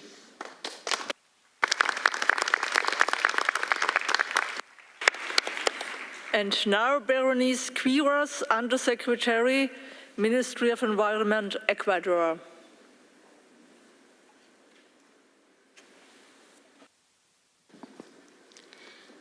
Señora Presidenta. Chair, we would like to extend our gratitude to the Federal Minister Steffi Lemke, the Federal Government of Germany, as well as the UNEP Secretariat for the organization of this conference. And thank you for this high-level segment. Well, the information at our disposal and the new data presented on the impact of chemicals on human health and in the environment are very alarming. These effects keep growing, and they will keep growing unless we act resolutely to oppose them. Ecuador is one of the 17 countries having the richest biodiversity.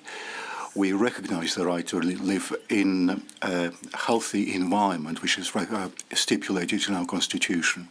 We'd also like to emphasize the importance of ICCM in order to guarantee fundamental rights. SAICM has made it possible to put in place a project titled Strategic Approaches to Chemicals and Waste 2011.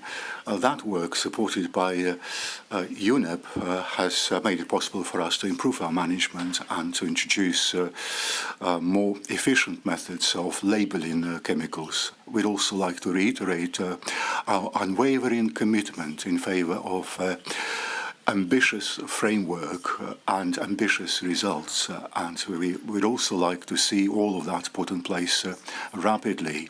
Well, if good intentions are not accompanied by resources, Chair, that would be difficult, which is why we are asking to be able to use financial resources for putting into place this new instrument, adequate and sufficient financing, public and private. And so we are suggesting also suggesting the financial of multilateral specialized funds. We'd also like to emphasize the importance of gender-related approach and work with different generations. Our efforts should have at their heart human rights and the optic of human rights, and particularly the right to a healthy and safe environment.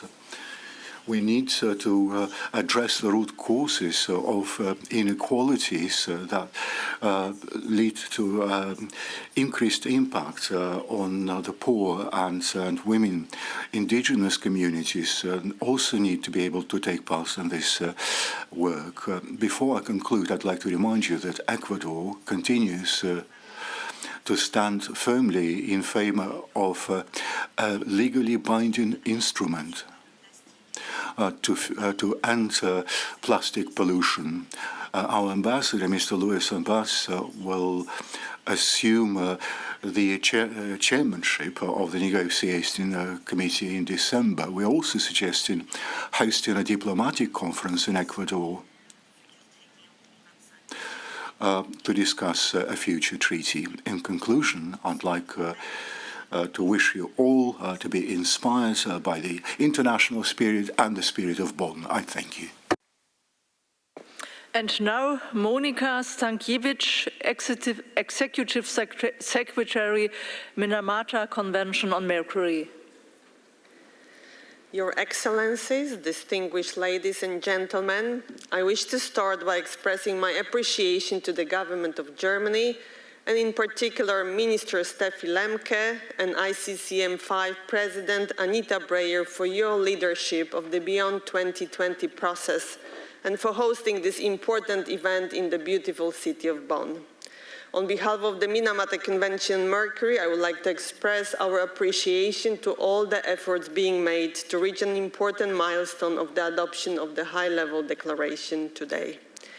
As we prepare for the 5th meeting of the Conference of the Parties of the Minamata Convention, which is now about a month away, I would like to reflect with you on 2 key aspects that underpin the protection of the environment and human health from anthropogenic emissions of mercury and, in fact, of many other chemicals.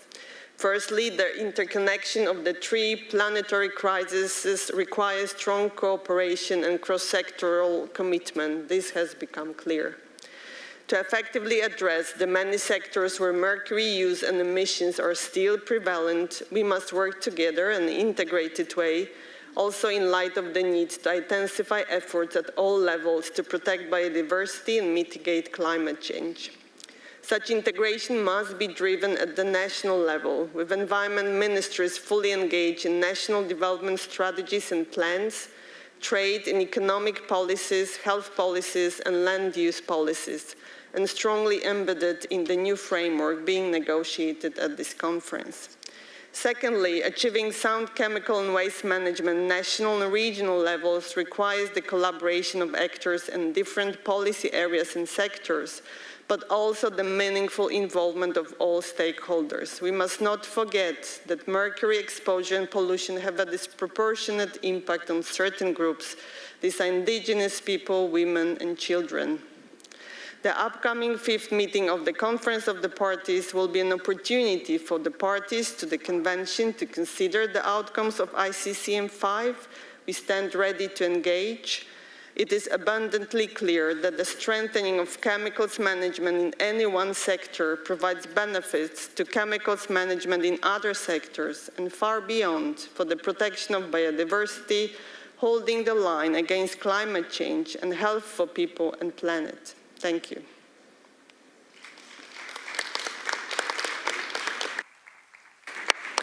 And now, Tadesse Amera, co-chair IPEN.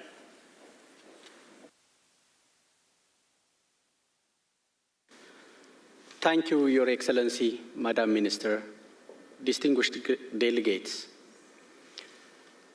I am the co-chair of IPEN, a global network of civil society, public interest organizations in more than 125 countries, working together for a toxic-free future for all. The Dubai High-Level Declaration warned that Fundamental changes are needed in the way that societies manage chemicals, noting the growing global production, trade, and use of chemicals and increasing burden on developing countries and countries with economies in transition. Then, the global revenue of chemical industry were under $3 trillion. In 2030, it's expected to be over 3 times as high. It is clear today, 17 years later, that those changes have not been realized. We are now facing an unexpected chemicals and waste crisis, resulting in widespread harm to human health and the environment. A strong, high-level political commitment is crucial and urgently needed. We therefore welcome the commitment in the high-level declaration to prevent exposure to harmful chemicals and phase out the most harmful ones, and to protect and respect the human right to a clean, healthy, and sustainable environment, as well as accountability, transparency, and access to information. Africa, as an African, Africa is not a major producer of chemicals, but suffers the highest cost of continued use of the most harmful chemicals, such as highly hazardous pesticides. The production and export of these must stop. This is a fundamental step in protecting present and future generations. We therefore welcome and endorse the resolution on establishing a global alliance on highly hazardous pesticides to be adopted in the plenary later today. However, without ambitious financing, any commitment will remain just words. We welcome the progress made at this conference and look forward to continued effort to truly operationalize the polluter pays principle. Finally, IPN would like to thank the SAICM Secretariat and all the participants at ICCM 5 for the constructive collaboration during this week. The multilateral and multi-stakeholder nature of SAICM is unique, and its strengths have been clear during the work this week. We commend the progress made and welcome and endorse the agreed text in the draft high-level declaration.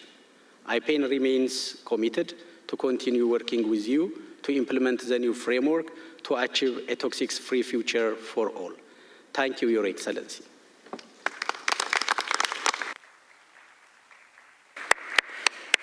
And now, Sophia Milona, on behalf of the Executive Secretary of the Ozone Secretariat. Thank you, Madam President. Excellencies, distinguished delegates, on behalf of the Ozone Secretariat for the Vienna Convention for the Protection of the Ozone Layer and its Montreal Protocol on substances that deplete the ozone layer, I wish, first of all, to express our sincere appreciation to the hosts and organizers of this important conference. Since the adoption of the Montreal Protocol in 1987, effective implementation has led to the phase-out of 99% of around 100 controlled ozone-depleting substances.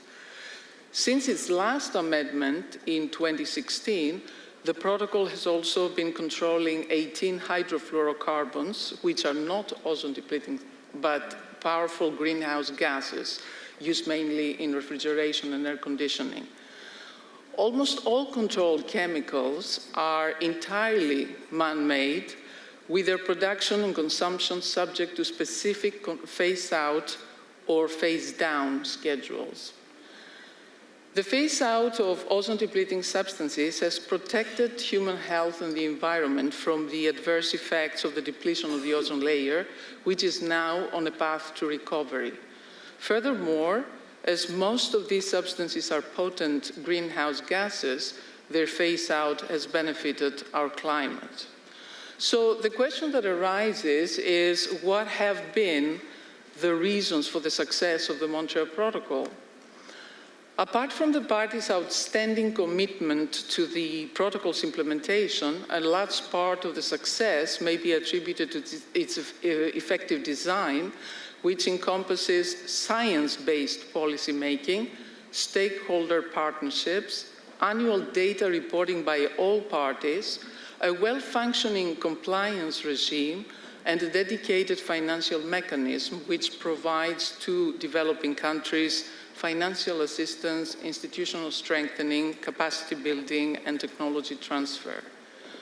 Additionally, thanks to its inherent flexibility, the protocol has been amended and adjusted to address relevant emerging issues, informed by its 3 assessment panels.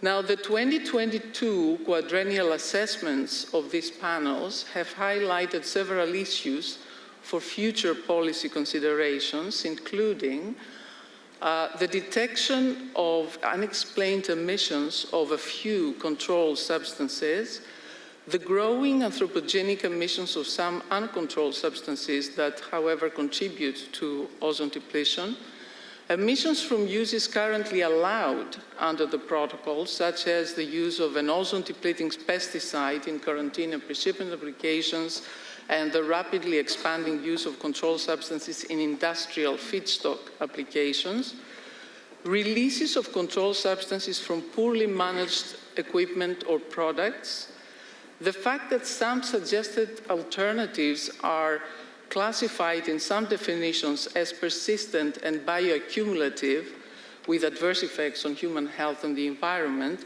as well as the need to adopt a life cycle approach when managing chemicals.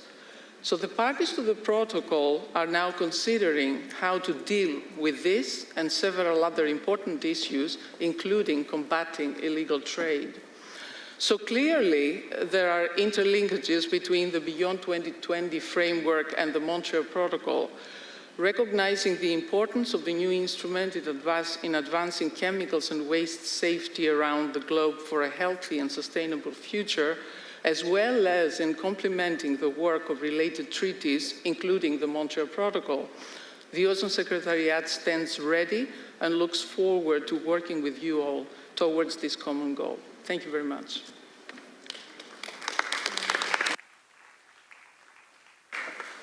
And now, John Thompson, Deputy Assistant Secretary for Environment in the Bureau of Oceans and International Environmental and Scientific Affairs of the United States. Thank you, Minister, and good afternoon, distinguished delegates. I would like to start my remarks by thanking our ICCM5 President, Dr. Breyer, for her leadership in the preparation and throughout this session, and the government of Germany for hosting this conference and for Germany's crucial leadership that has allowed us to progress this far. It has been a long path getting here because of delays caused by the COVID pandemic, and I am pleased that despite this challenge, we have made it this far. Improving the sound management of chemicals and their waste around the world is crucial for protecting human health and the environment. SAICM has played a unique role in these efforts as a multi-stakeholder and multi-sectoral instrument, and we are committed to ensuring that we continue to build upon these important aspects in the future. We believe the new framework, with its suite of strategic objectives and targets, as well as its provisions for implementation programs and work on issues of concern, will help us to make significant progress in coming years. The United States recognizes that the new framework will only be successful if implemented effectively. To this end, we remain committed to the integrated approach to financing and its 3 crucial pillars of mainstreaming, private sector support, and dedicated external financing. On external financing, the United States strongly advocated for an increase to the chemicals and waste focal area allocation during the 8th replenishment of the Global Environment Facility, which agreed to increase the direct financing earmarked for SAICM by 400% over GEF 7 levels, and made fundamental changes to the flexibility of programming that now allow the nearly $800 million pledged to the chemical and waste focal area to support SAICM objectives. This includes to support work that will specifically advance the effective implementation of the Beyond 2020 instrument. We expect to continue to advocate for increased support to this focal area in the next GEF 9 replenishment to further promote effective implementation of the new framework. We urge other governments here to join us in this important effort. Finally, let me welcome the dedication and engagement that we've seen throughout the intersessional process from public interest, health and trade union groups, the private sector, and international organization. The United States looks forward to continuing to work with these stakeholders to promote the sound management of chemicals under the new framework. I thank you.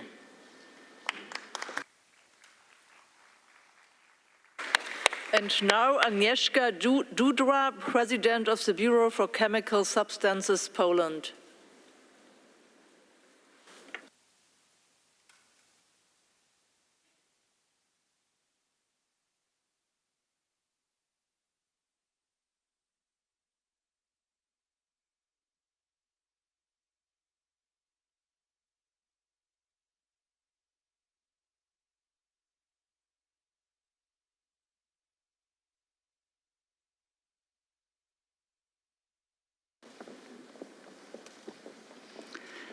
Excellencies, Ministers, distinguished audience, it's a great honor to be here and participate in the high-level international dialogue in my capacity of the President of the Polish Bureau for Chemical Substances and on behalf of the Polish Minister of Health.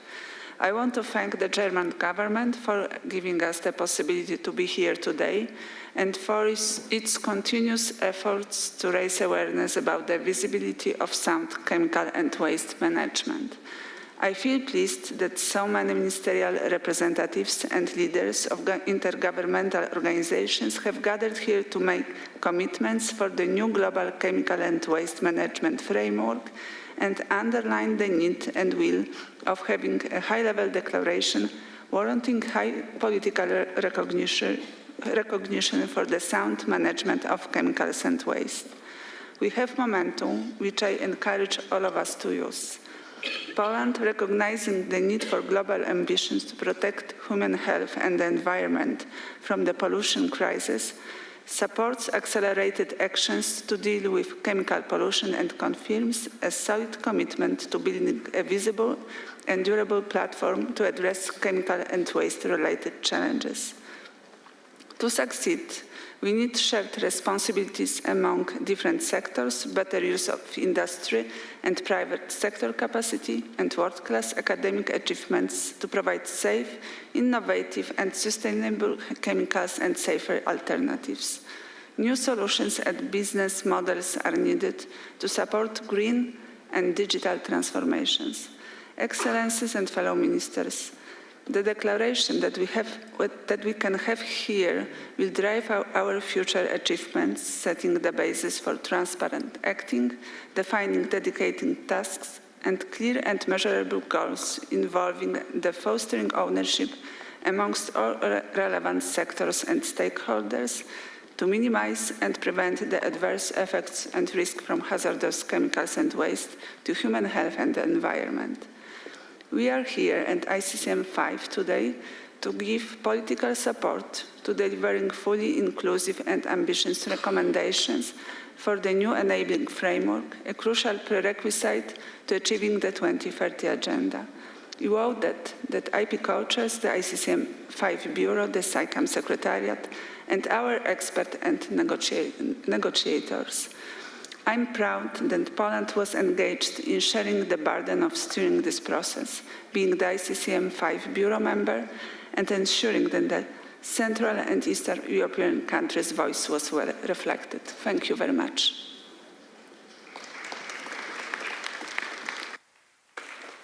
And now, Thomas Jackel, Deputy Director General, Federal Ministry for Climate Action, Environment, Energy, Mobility, Innovation and Technology, Austria.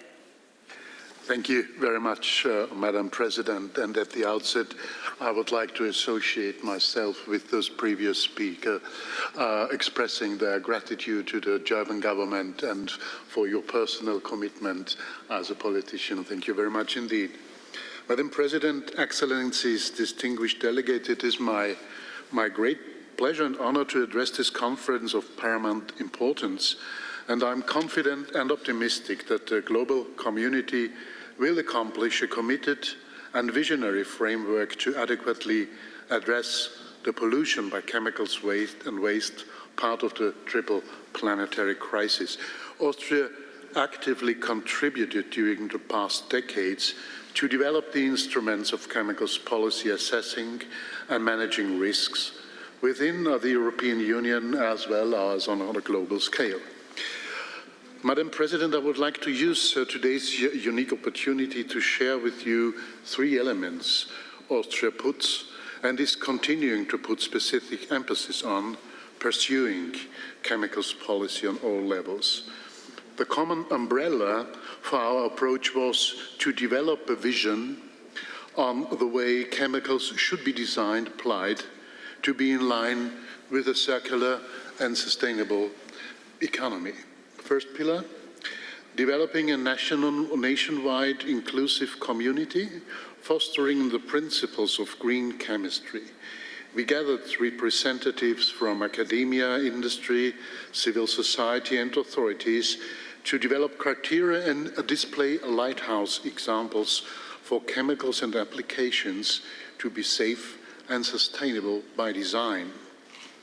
This initiative demonstrated that chemical products must not be part of the problem, but on the contrary, can be part of the solution, if they are designed and produced properly and do not cause concern for health or the environment. Second pillar, participation and education. Austria strives to shed a light on a sustainable chemicals policy. Mainstreaming green chemistry is for us a very important goal. During recent years, we backed these efforts with a national education program for green chemistry from elementary school up to PhD level. Green chemistry is now part of high school curricula, and Vienna is hosting a master and PhD course on green chemistry performed by 3 universities, open to international students. An inclusively designed participatory national green chemistry platform allows for exchange of experiences gained as well as continuous improvement. Finally, the third pillar is developing a perspective to make efficient use of chemical products an economically driven goal throughout the whole supply chain. A very efficient way to make it also attractive for producers of chemicals to apply business models which are putting the performance, the service generated by chemicals in the center. If a producer of a cleaner is paid per surface area cleaned, it becomes an economically driven goal to use the cleaner efficiently.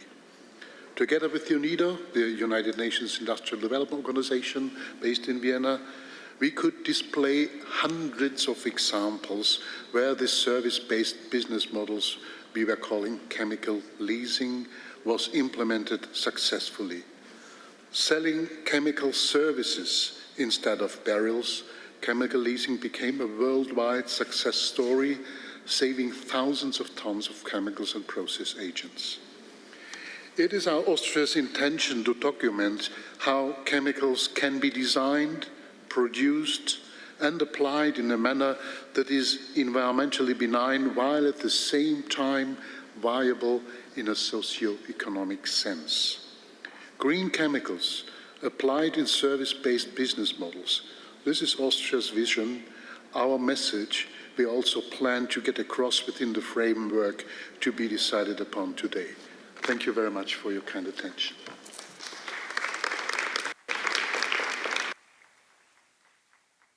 And now Cedric Boilly, Director General for Risk Prevention, Ministry of Ecological Transition and Territorial Cohesion, France.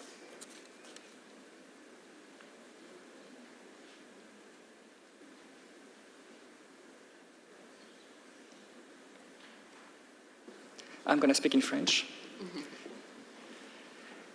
Madame la Présidente. Madam President of ICCM5, Ministers, ladies and gentlemen. I'm taking the floor on behalf of Christophe Béchu, Minister of Ecological Transition, who is sorry not to be here with you today at this important time. And I echo the thanks given to Germany for presiding over this conference and for hosting us here. SAICM marked history in the international governance of the management of chemicals and waste. But while chemicals contribute to the triple planetary crisis and raise increasing concerns among civil society as to the health and environmental risks that they pose, we are here today in this beautiful city of Bonn to reiterate our commitment. A new international framework is in fact necessary so that we can have a shared vision and shared goals beyond 2020, with just 7 years to go until the achievement of the 2030 Agenda and the SDGs. France supports the adoption of this new international framework, which contains a number of targets that will enable us to progress towards a planet free from the damage caused by chemicals and waste for a safe, healthy and sustainable future. In particular, we welcome the fact that this new framework will encourage governments to implement a globally harmonized system to ensure the safety of workers and consumers. This tool is a key element for the management of chemicals in France, and we would like to enhance this by integrating a specific criterion for endocrine disruptors. Beyond the scientific work that France is piloting at a European level, we are fully invested in the work launched within the OECD to define this criteria at an international level. And we are paying a great deal of attention to progress that can be achieved to prohibit the production and use of the most hazardous pesticides. France wanted to set an example by being the first European country to prohibit the production within its country and the exportation of dangerous phytosanitary products, dangerous to the health and environment, that is, which are prohibited at a European level. States and governments, however, cannot resolve the issue of the sound management of chemicals and waste alone. The private sector and industry must be capable of shouldering their responsibilities too. While the management of waste is necessary, industry has the responsibility to develop new products that are better developed and more protective of the environment throughout their life cycle for a real circular economy. France appreciates industry's initiative to finance the establishment of a cooperation platform to help in building the capacities of developing countries. And I would like to highlight the importance of working in close synergy with existing conventions, as well as the future treaty designed to bring an end to plastic pollution. And it is vital to rely on science to guide decision-making at all political levels. This is why France is strongly investing in the process for establishing a science policy panel on chemicals, waste and the prevention of pollution. Finally, the issue of financing is crucial for the adequate implementation of this new framework, particularly in developing countries. This is why France has increased its contribution of 40% to the GEF during its 8th replenishment to a sum of 360 million euros. France is also financing projects in the field of chemicals and waste via the French GEF, and this is a fund that has 130 million euros. France is delighted to announce that it will contribute 400,000 euros in 2024 to establish this new framework. Thank you.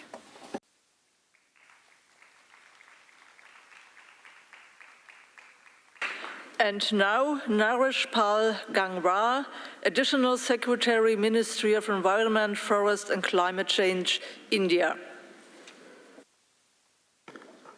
Her Excellency Steffi Lemke, Federal Minister of Environment, Nature Conservation, Nuclear Safety and Consumer Protection, Federal Republic of Germany. Her Excellency Inger Andersen, Under Secretary General of UN and Executive Director of UNEP. Ms. Anita Breyer, President ICCM5, distinguished delegates, ladies and gentlemen. It is a privilege and honor to address this august gathering, and I would like to thank Government of Germany for this opportunity and congratulate them for successfully convening the 5th ICCM, we all know that chemicals are closely linked to our lives as they find their use in almost every article and product that we use. Apart from having numerous benefits, chemicals also pose threat to human health and the environment if not managed in an environmentally sound manner. The potential consequences of their adverse impacts, combined with capacity constraints faced by many countries, present a challenge to global community. To manage the adverse impacts of chemical and their waste in effective manner, India has made extensive efforts and taken several proactive actions. We have aligned our domestic regulations and policies on the management of hazardous chemicals with global standards. Further, with a view to setting up a regime for addressing the regulatory challenges and promoting innovation in chemical sector, India is working with all the stakeholders to bring an omnibus statute for strengthening and ensuring effective management of chemicals and waste. In line with our global commitment under multilateral environment agreements, listing of 19 persistent organic pollutants under the Stockholm Convention have been ratified, and a process has been initiated for the review and updation of National Implementation Plan to manage the POPs. India has also banned 72 highly hazardous pesticides for production and use in India with a view to move towards environmentally safer alternatives. India has put in place regulations to facilitate the management and recycling of major chemical waste. We are also planning to introduce a comprehensive policy to promote recycling of some high-volume hazardous chemical waste. These actions are playing a critical role in managing chemical and their waste in an environmentally effective manner, avoiding their adverse impacts on human health and the environment. The Government of India is committed to ensure that adverse impact of exposure to chemicals in any form is minimized, be it pesticide residue through food supply chain, occupational exposure to industrial workers and farmers, or contamination of water bodies. We have put in place a mechanism to prevent accidental contamination of food with high level of chemical residues and has prescribed mandatory tolerance limit for chemicals in consumables. While India is trying its best to play its part proactively to ensure effective management of chemicals and their waste, we strongly believe that there is an urgent need for a robust mechanism of technology transfer and financial assistance to developing countries and countries with economies in transition for onboarding them to accelerate their endeavor in this regard. Distinguished delegates, I would like to highlight that as a responsible nation, India is mindful of its duties and has engaged with global community to collectively work towards the development of a new SICAM instrument beyond 2020. We thank the Secretariat of ICCM-5, the President, Ms. Anita Breyer, and all the delegates for their untiring efforts to achieve the goal of creating a new comprehensive instrument for management of chemicals globally. It is dedication and commitment of various stakeholders which will ultimately prove crucial for the sound management of chemicals and their waste. With this word, I again thank this august gathering for allowing India to put forth its action as well as commitment towards the sound management of chemicals and waste. I thank you for your attention. Thank you.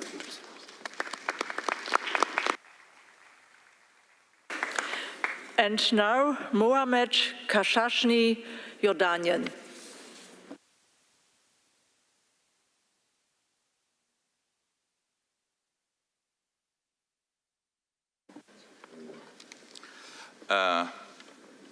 معالي الوزيرة، أصحاب المعالي والسعادة. Madam Minister, Madam President, colleagues, I'm delighted to be a part of this important conference, which is the fruit of 7 years of work, which is being hosted here in Bonn on the banks of the Rhine. We believe that this assembly of decision makers will enable us to adopt the right conclusions for this conference and a high-level Bonn Declaration, and it will also help us to adopt the global framework on chemicals for a planet free from dangerous chemicals. which will lead us towards a clear framework for the next 20 years, at least. We know that this is the fruit of intersessional work, and I hope that the conclusions of this strategic approach will directly reflect our degree of ambition.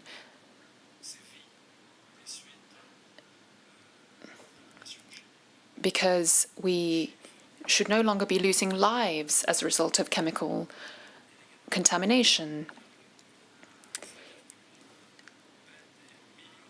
The world is losing millions of lives every year as a result of exposure to hazardous chemicals.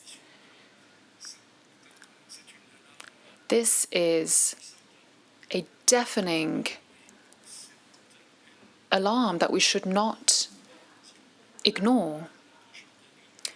Madam President, in Jordan, we are doing our best to improve the management of chemicals at a national level, and we are doing so by using the best available technologies, because our ambition is to set an example for our region and for the entire world.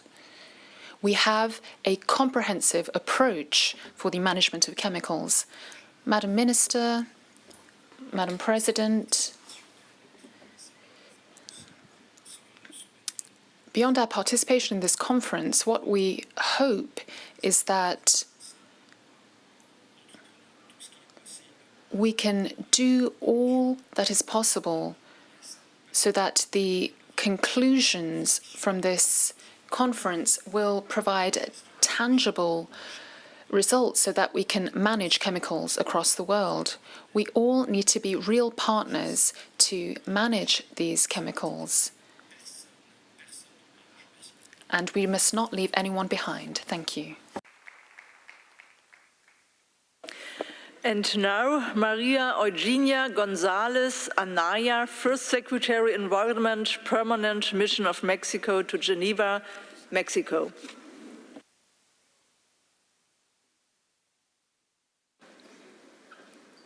Excelencias, delegadas, muchas gracias. Excellencies, ladies and gentlemen, thank you. On behalf of my government, we would like to extend our thanks to the government of Germany for hosting this 5th ICCM and this high-level segment and the side events. We would like to thank the Secretariat and donors for allowing us to hold this conference. We are delighted to have the possibility to focus on a coordinated framework together with other countries and stakeholders so that we can ensure the sound management of chemicals and waste throughout their life cycle. The increase in the use of chemicals by industry, agriculture and trade is posing a huge number of challenges and measures that need to be taken at a local, regional and international level to deal with the triple planetary crisis, which includes loss of biodiversity, climate change and desertification, as well as pollution. We know that the good management of chemicals is one of the main challenges at a global level. There are thousands of substances that are a part of global trade and are often not adequately regulated. The World Health Organization recognizes that 5 million people die every year following exposure to chemicals, and that is why we advocate a human rights-based approach so that we can promote, protect, and guarantee the right to a safe and sustainable environment and health, as well as an approach that as well as a gender-based approach. In our country, the environmental and natural resource policy is designed to create a non-polluted environment, so that we can enjoy this right to a healthy and sustainable environment. Among the measures that we have introduced, we have an inventory of chemicals. We have eliminated highly hazardous pesticides. And we also have new regulations for the mining sector. And we aim to protect pollinators, among other measures. We reiterate our commitment in this conference so that we can achieve a Beyond 2020 instrument that is ambitious, so that we can achieve the sound management of chemicals and waste to protect health and the environment. Thank you.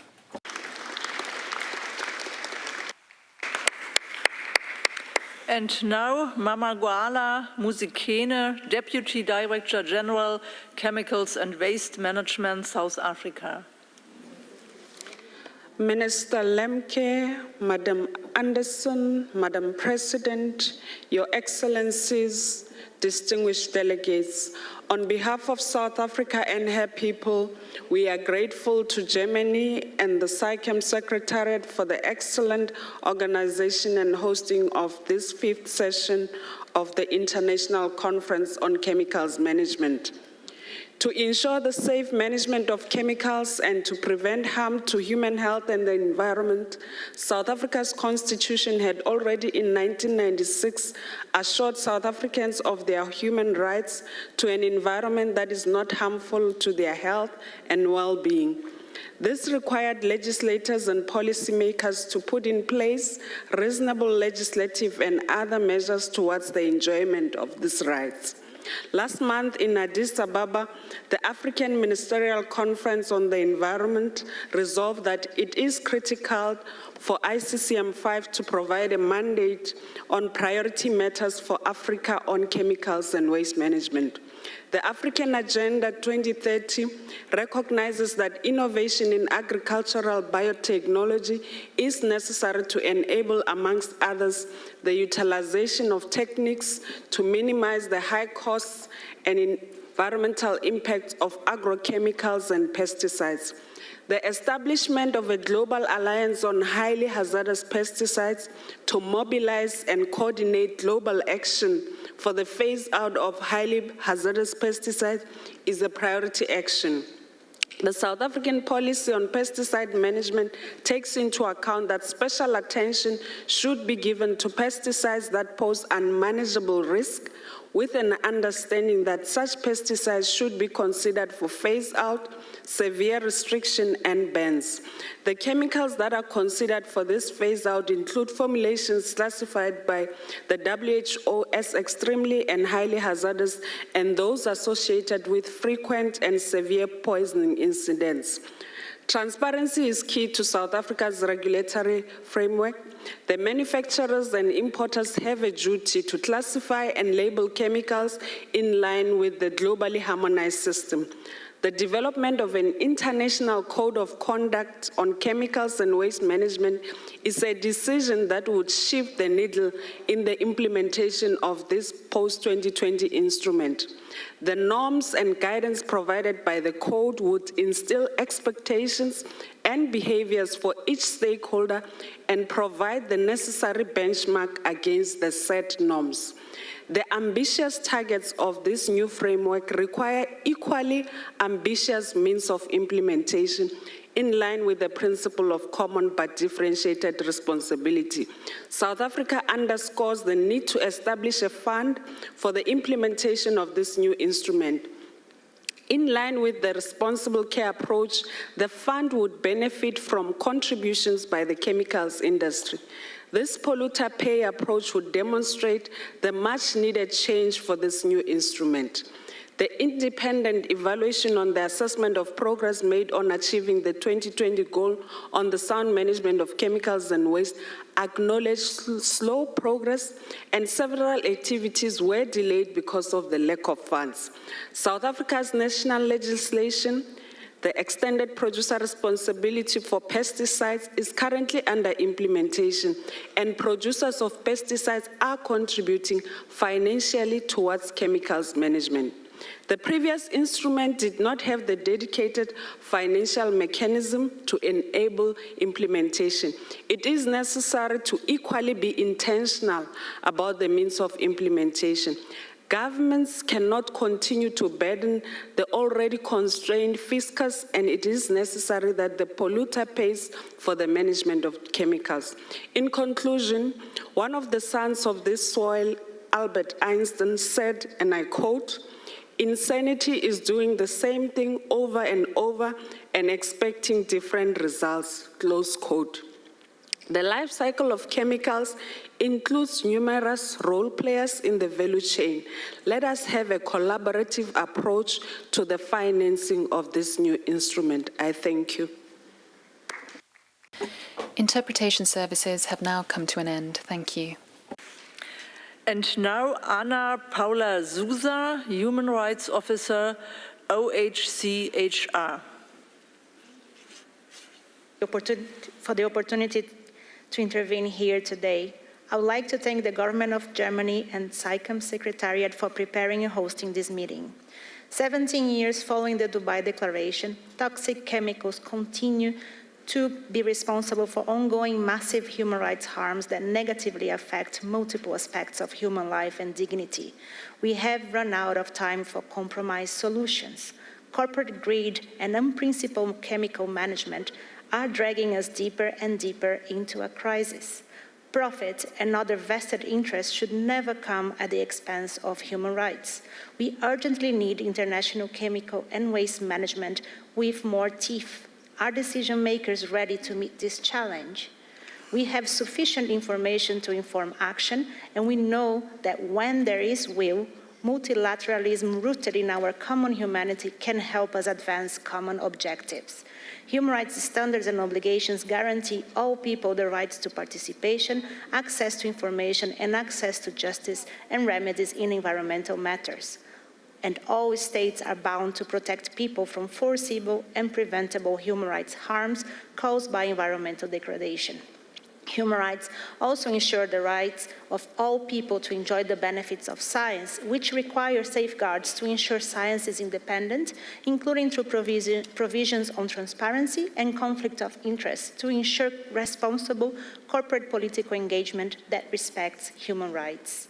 International cooperation, which includes resource mobilization and equitable access to sustainable technologies, is enshrined in the UN Charter and in the International Covenant on Economic, Social, and Cultural Rights.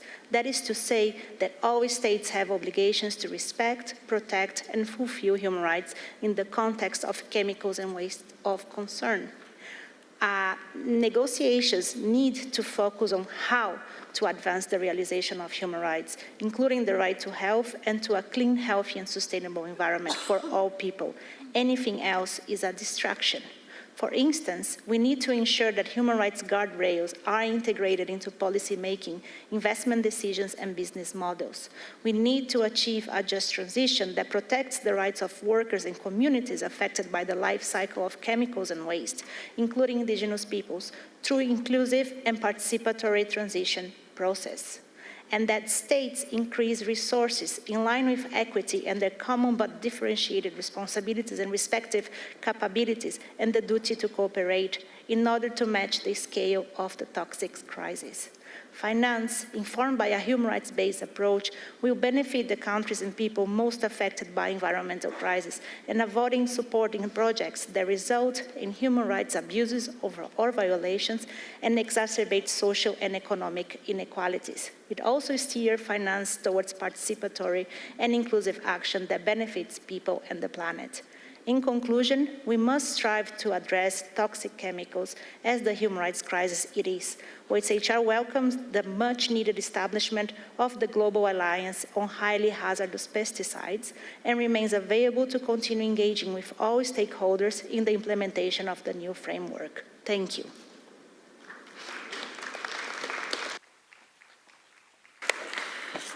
Colleagues, translation has stopped, and so I have to ask you if you are willing to continue our conference in English without translation.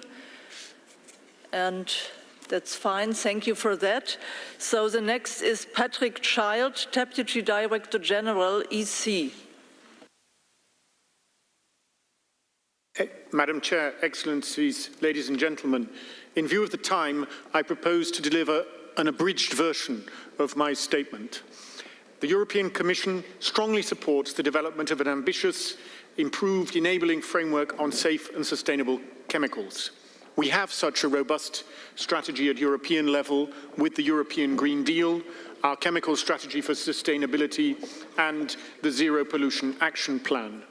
In seeking to translate the same principles to targets, objectives at an international level, I would just like to underline the importance, firstly, of stakeholder engagement, and secondly, capacity building in developing countries. In the European Union, we understand the importance of creative solutions to financing. The EU has provided 130 million euros over recent years to promote sound chemicals management in our partner countries. One very recent example is a collaboration with UNEP and 4 African countries on the UN globally harmonized system of classification and labeling of chemicals. We hope that the results of this will have wider application for other countries around the world. So in conclusion, in thanking our German hosts, the UNEP and the Secretariat for all the hard work, I wish us all the last dose of courage and determination that will be required to get this framework and agreement over the line. Thank you.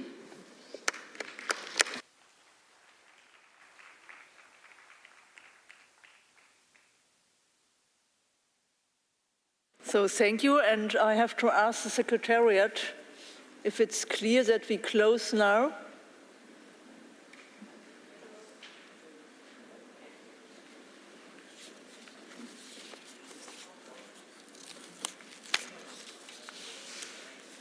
Okay, looks like.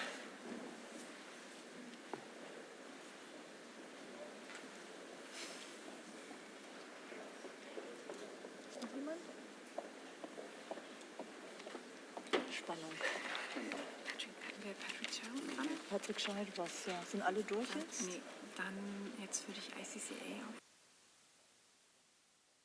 auf. Okay, there's another speaker from ICCA. Please, you have the floor. Thank you. Since its inception, the International Council of Chemical Associations has been a strong supporter of the strategic approach to international chemical management, utilizing the voluntary, multi-stakeholder approach that enables all relevant stakeholders to contribute to building a stronger foundation for sound management of chemicals and waste.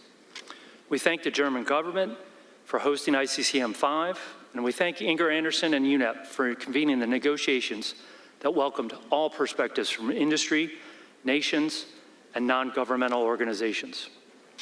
ICCA was pleased to represent chemical manufacturers and producers around the world, and we were encouraged to hear near unanimous support for the role that chemicals have played in enabling modern life as we know it, and that chemicals will be here well into the future, innovating new solutions that will move society further forward. Chemistry is essential to achieving many of the United Nations Sustainable Development Goals that help us all achieve a lower carbon future and improve quality of life.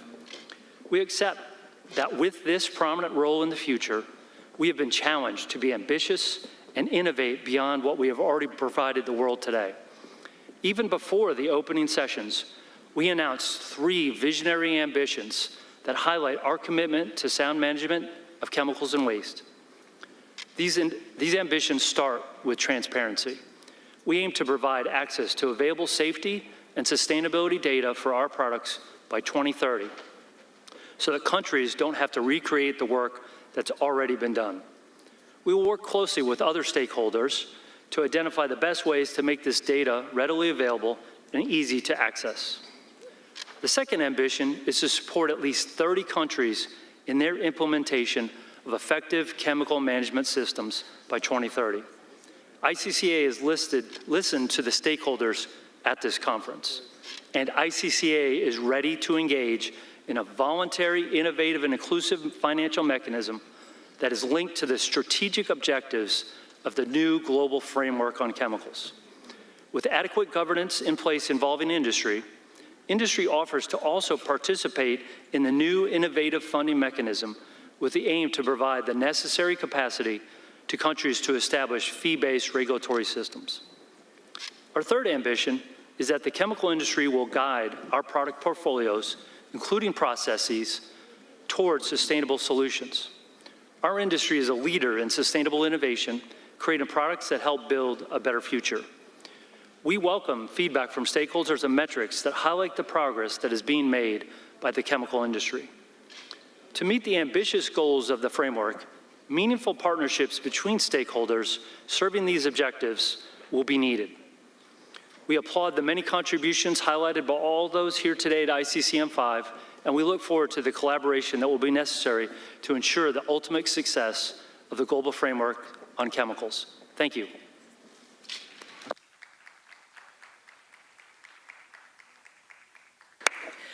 The next is Mr. Salomon UNICEF.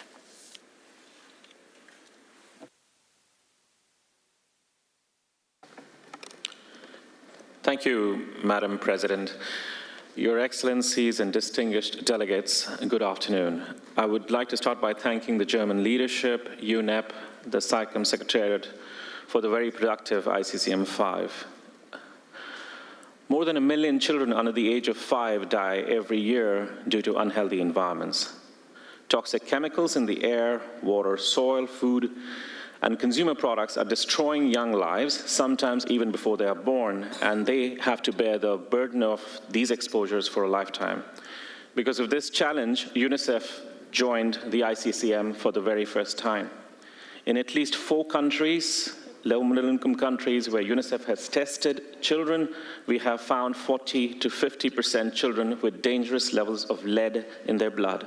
This is unacceptable. Lead is only one of the issues we're looking into. We're equally concerned about the exposure of children to highly hazardous pesticides, mercury, arsenic, cadmium, and the growing toxic waste cocktails, whether it is medical waste, electronic waste, or household waste, including plastics. Chemicals should always be produced and used in ways that minimize significant adverse impacts on the environment and human health. We appreciate the efforts at ICCM5 to push this agenda. We appreciate the efforts of the group of children and youth on chemicals and waste to hold us accountable. In 15 countries, UNICEF is working with governments to draw attention to the importance of prioritizing children's environmental health. We are addressing gaps in data, securing institutional mandates and prioritization, developing capacities of the health system, and working with partners to strengthen environmental action. UNICEF is also building a global collaborative on children's environmental health so that we can drive the needed momentum and share the technical know-how to ensure a healthy environment for healthy children. Humanity's future is in the children we raise. We would like to see the new framework double up action because there is no child health without planetary health. We are here to work with partners to protect children. Thank you very much.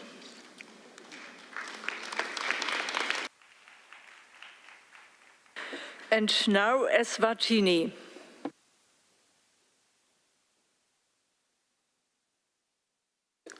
Thank you, Chair. Let me first thank the government and the people of the Federal Republic of Germany for the warm hospitality afforded to me and my delegation since we arrived in this beautiful city of Bonn. Eswatini wishes to thank all stakeholders for a productive meeting and welcomes the new global framework on chemicals and waste. We also express our support and commitment to working towards the achievement of the goals of this new instrument, with the belief that it will have positive impacts on the health and quality of life of most of our vulnerable people and the environment. While we welcome this new framework, we remain cognizant of the challenges that lie ahead, which include the financial resources required to implement the new framework. We therefore request for further assistance to implement our programs. We further request that in terms of the financial resource requirement, this issue be given prime consideration. We also request that resolutions be reached on issues that may not have been agreed upon during our deliberations throughout the week, particularly on the proposals that have been put forward by the Africa continent, which speak to the needs of the region. These would include a resolution on voluntary guideline on sound management of chemicals and waste, and the elimination of highly hazardous pesticides. As we conclude, Eswatini remains positive that sound management of chemicals can be achieved, and when stakeholders are willing to work together in a corporate manner, all is attainable. Thank you, Chair.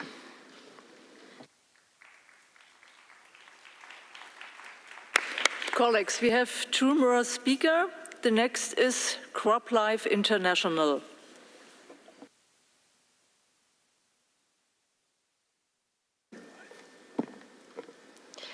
Your Excellencies, delegates, ladies and gentlemen, CropLife International is fully committed to fulfilling the SAICM overarching policy goals of the new chemical framework, and this in the spirit of multi-stakeholder collaboration and dialogue.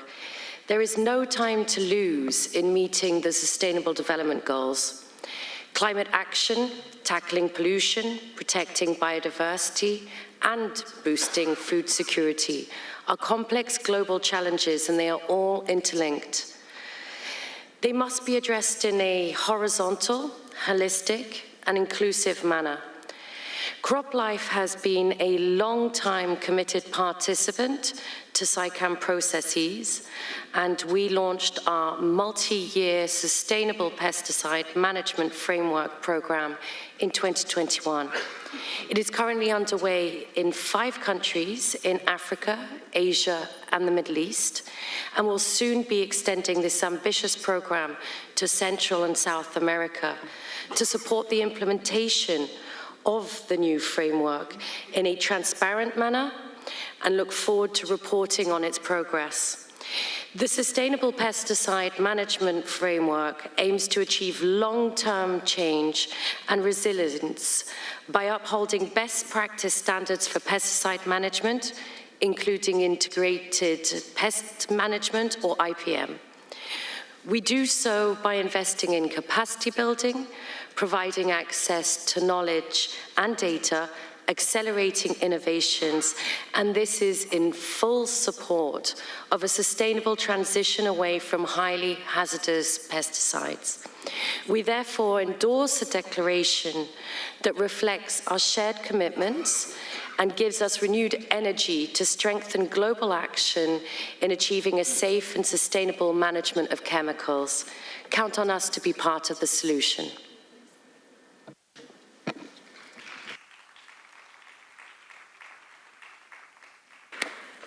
The next is Rachel Nestor from the Youth Chemical Platform.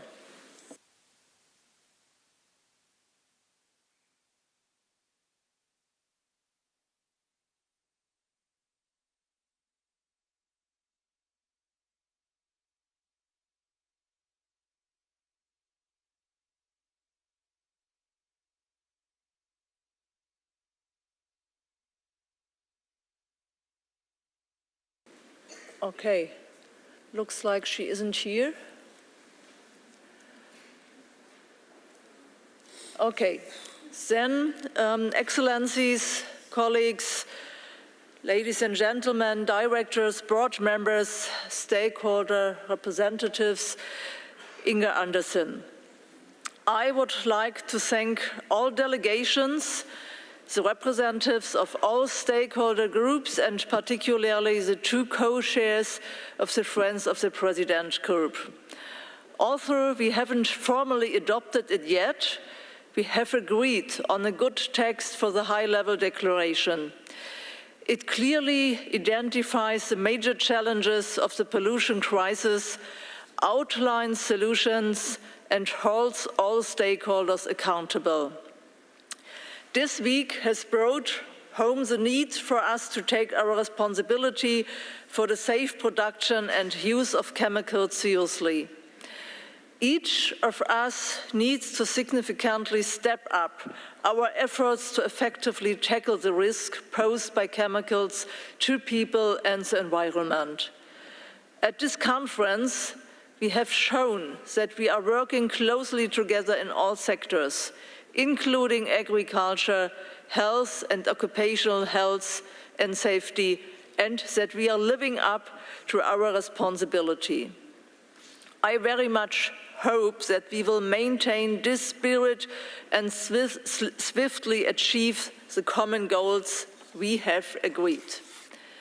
Ladies and gentlemen, by adopting the high-level declaration, we will meet our responsibility and take an important step towards the globally safe production and use of chemicals.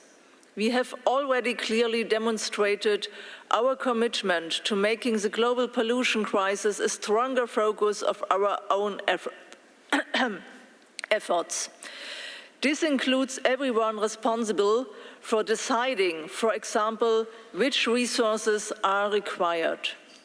The course we have now set should be taken as an opportunity to work together to solve global challenges. This includes supporting scientific, technological, economic, social, and other innovations that will make chemistry a sustainable sector. One of the next steps after ICCM5 is for UN agencies and other intergovernmental institutions to communicate the agreed goals and strategies to their stakeholders and mobilize them for the necessary cooperation. This will enable us to ensure that the sustainable chemicals and waste management is also integrated into the energy, construction, transport, and financial sectors, for example.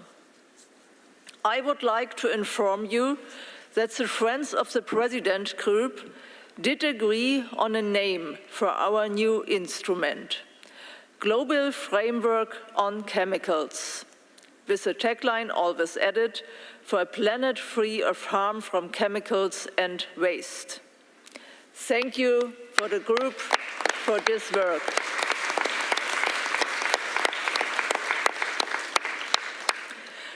And they also lifted brackets on waste. So progress is going on, and I'm very optimistic that this bond spirit will extend to all issues still open. To further inspire you, I can make the announcement that the German government just informed me as president that Germany is willing to double the amount pledged yesterday up to 20 million euro as an initial start for the new global framework on chemical, for a planet free of harm, chemicals and waste.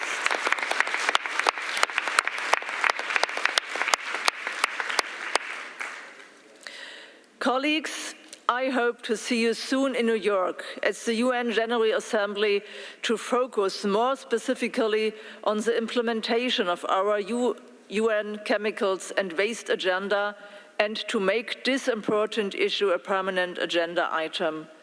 This would be a big step forward in raising political visibility and monitoring the implementation of our goals. And it would send a clear message to industry to continue developing innovations for sustainable chemistry. Ladies and gentlemen, colleagues, thank you for participating in the high-level segment of the 5th session of the International Conference on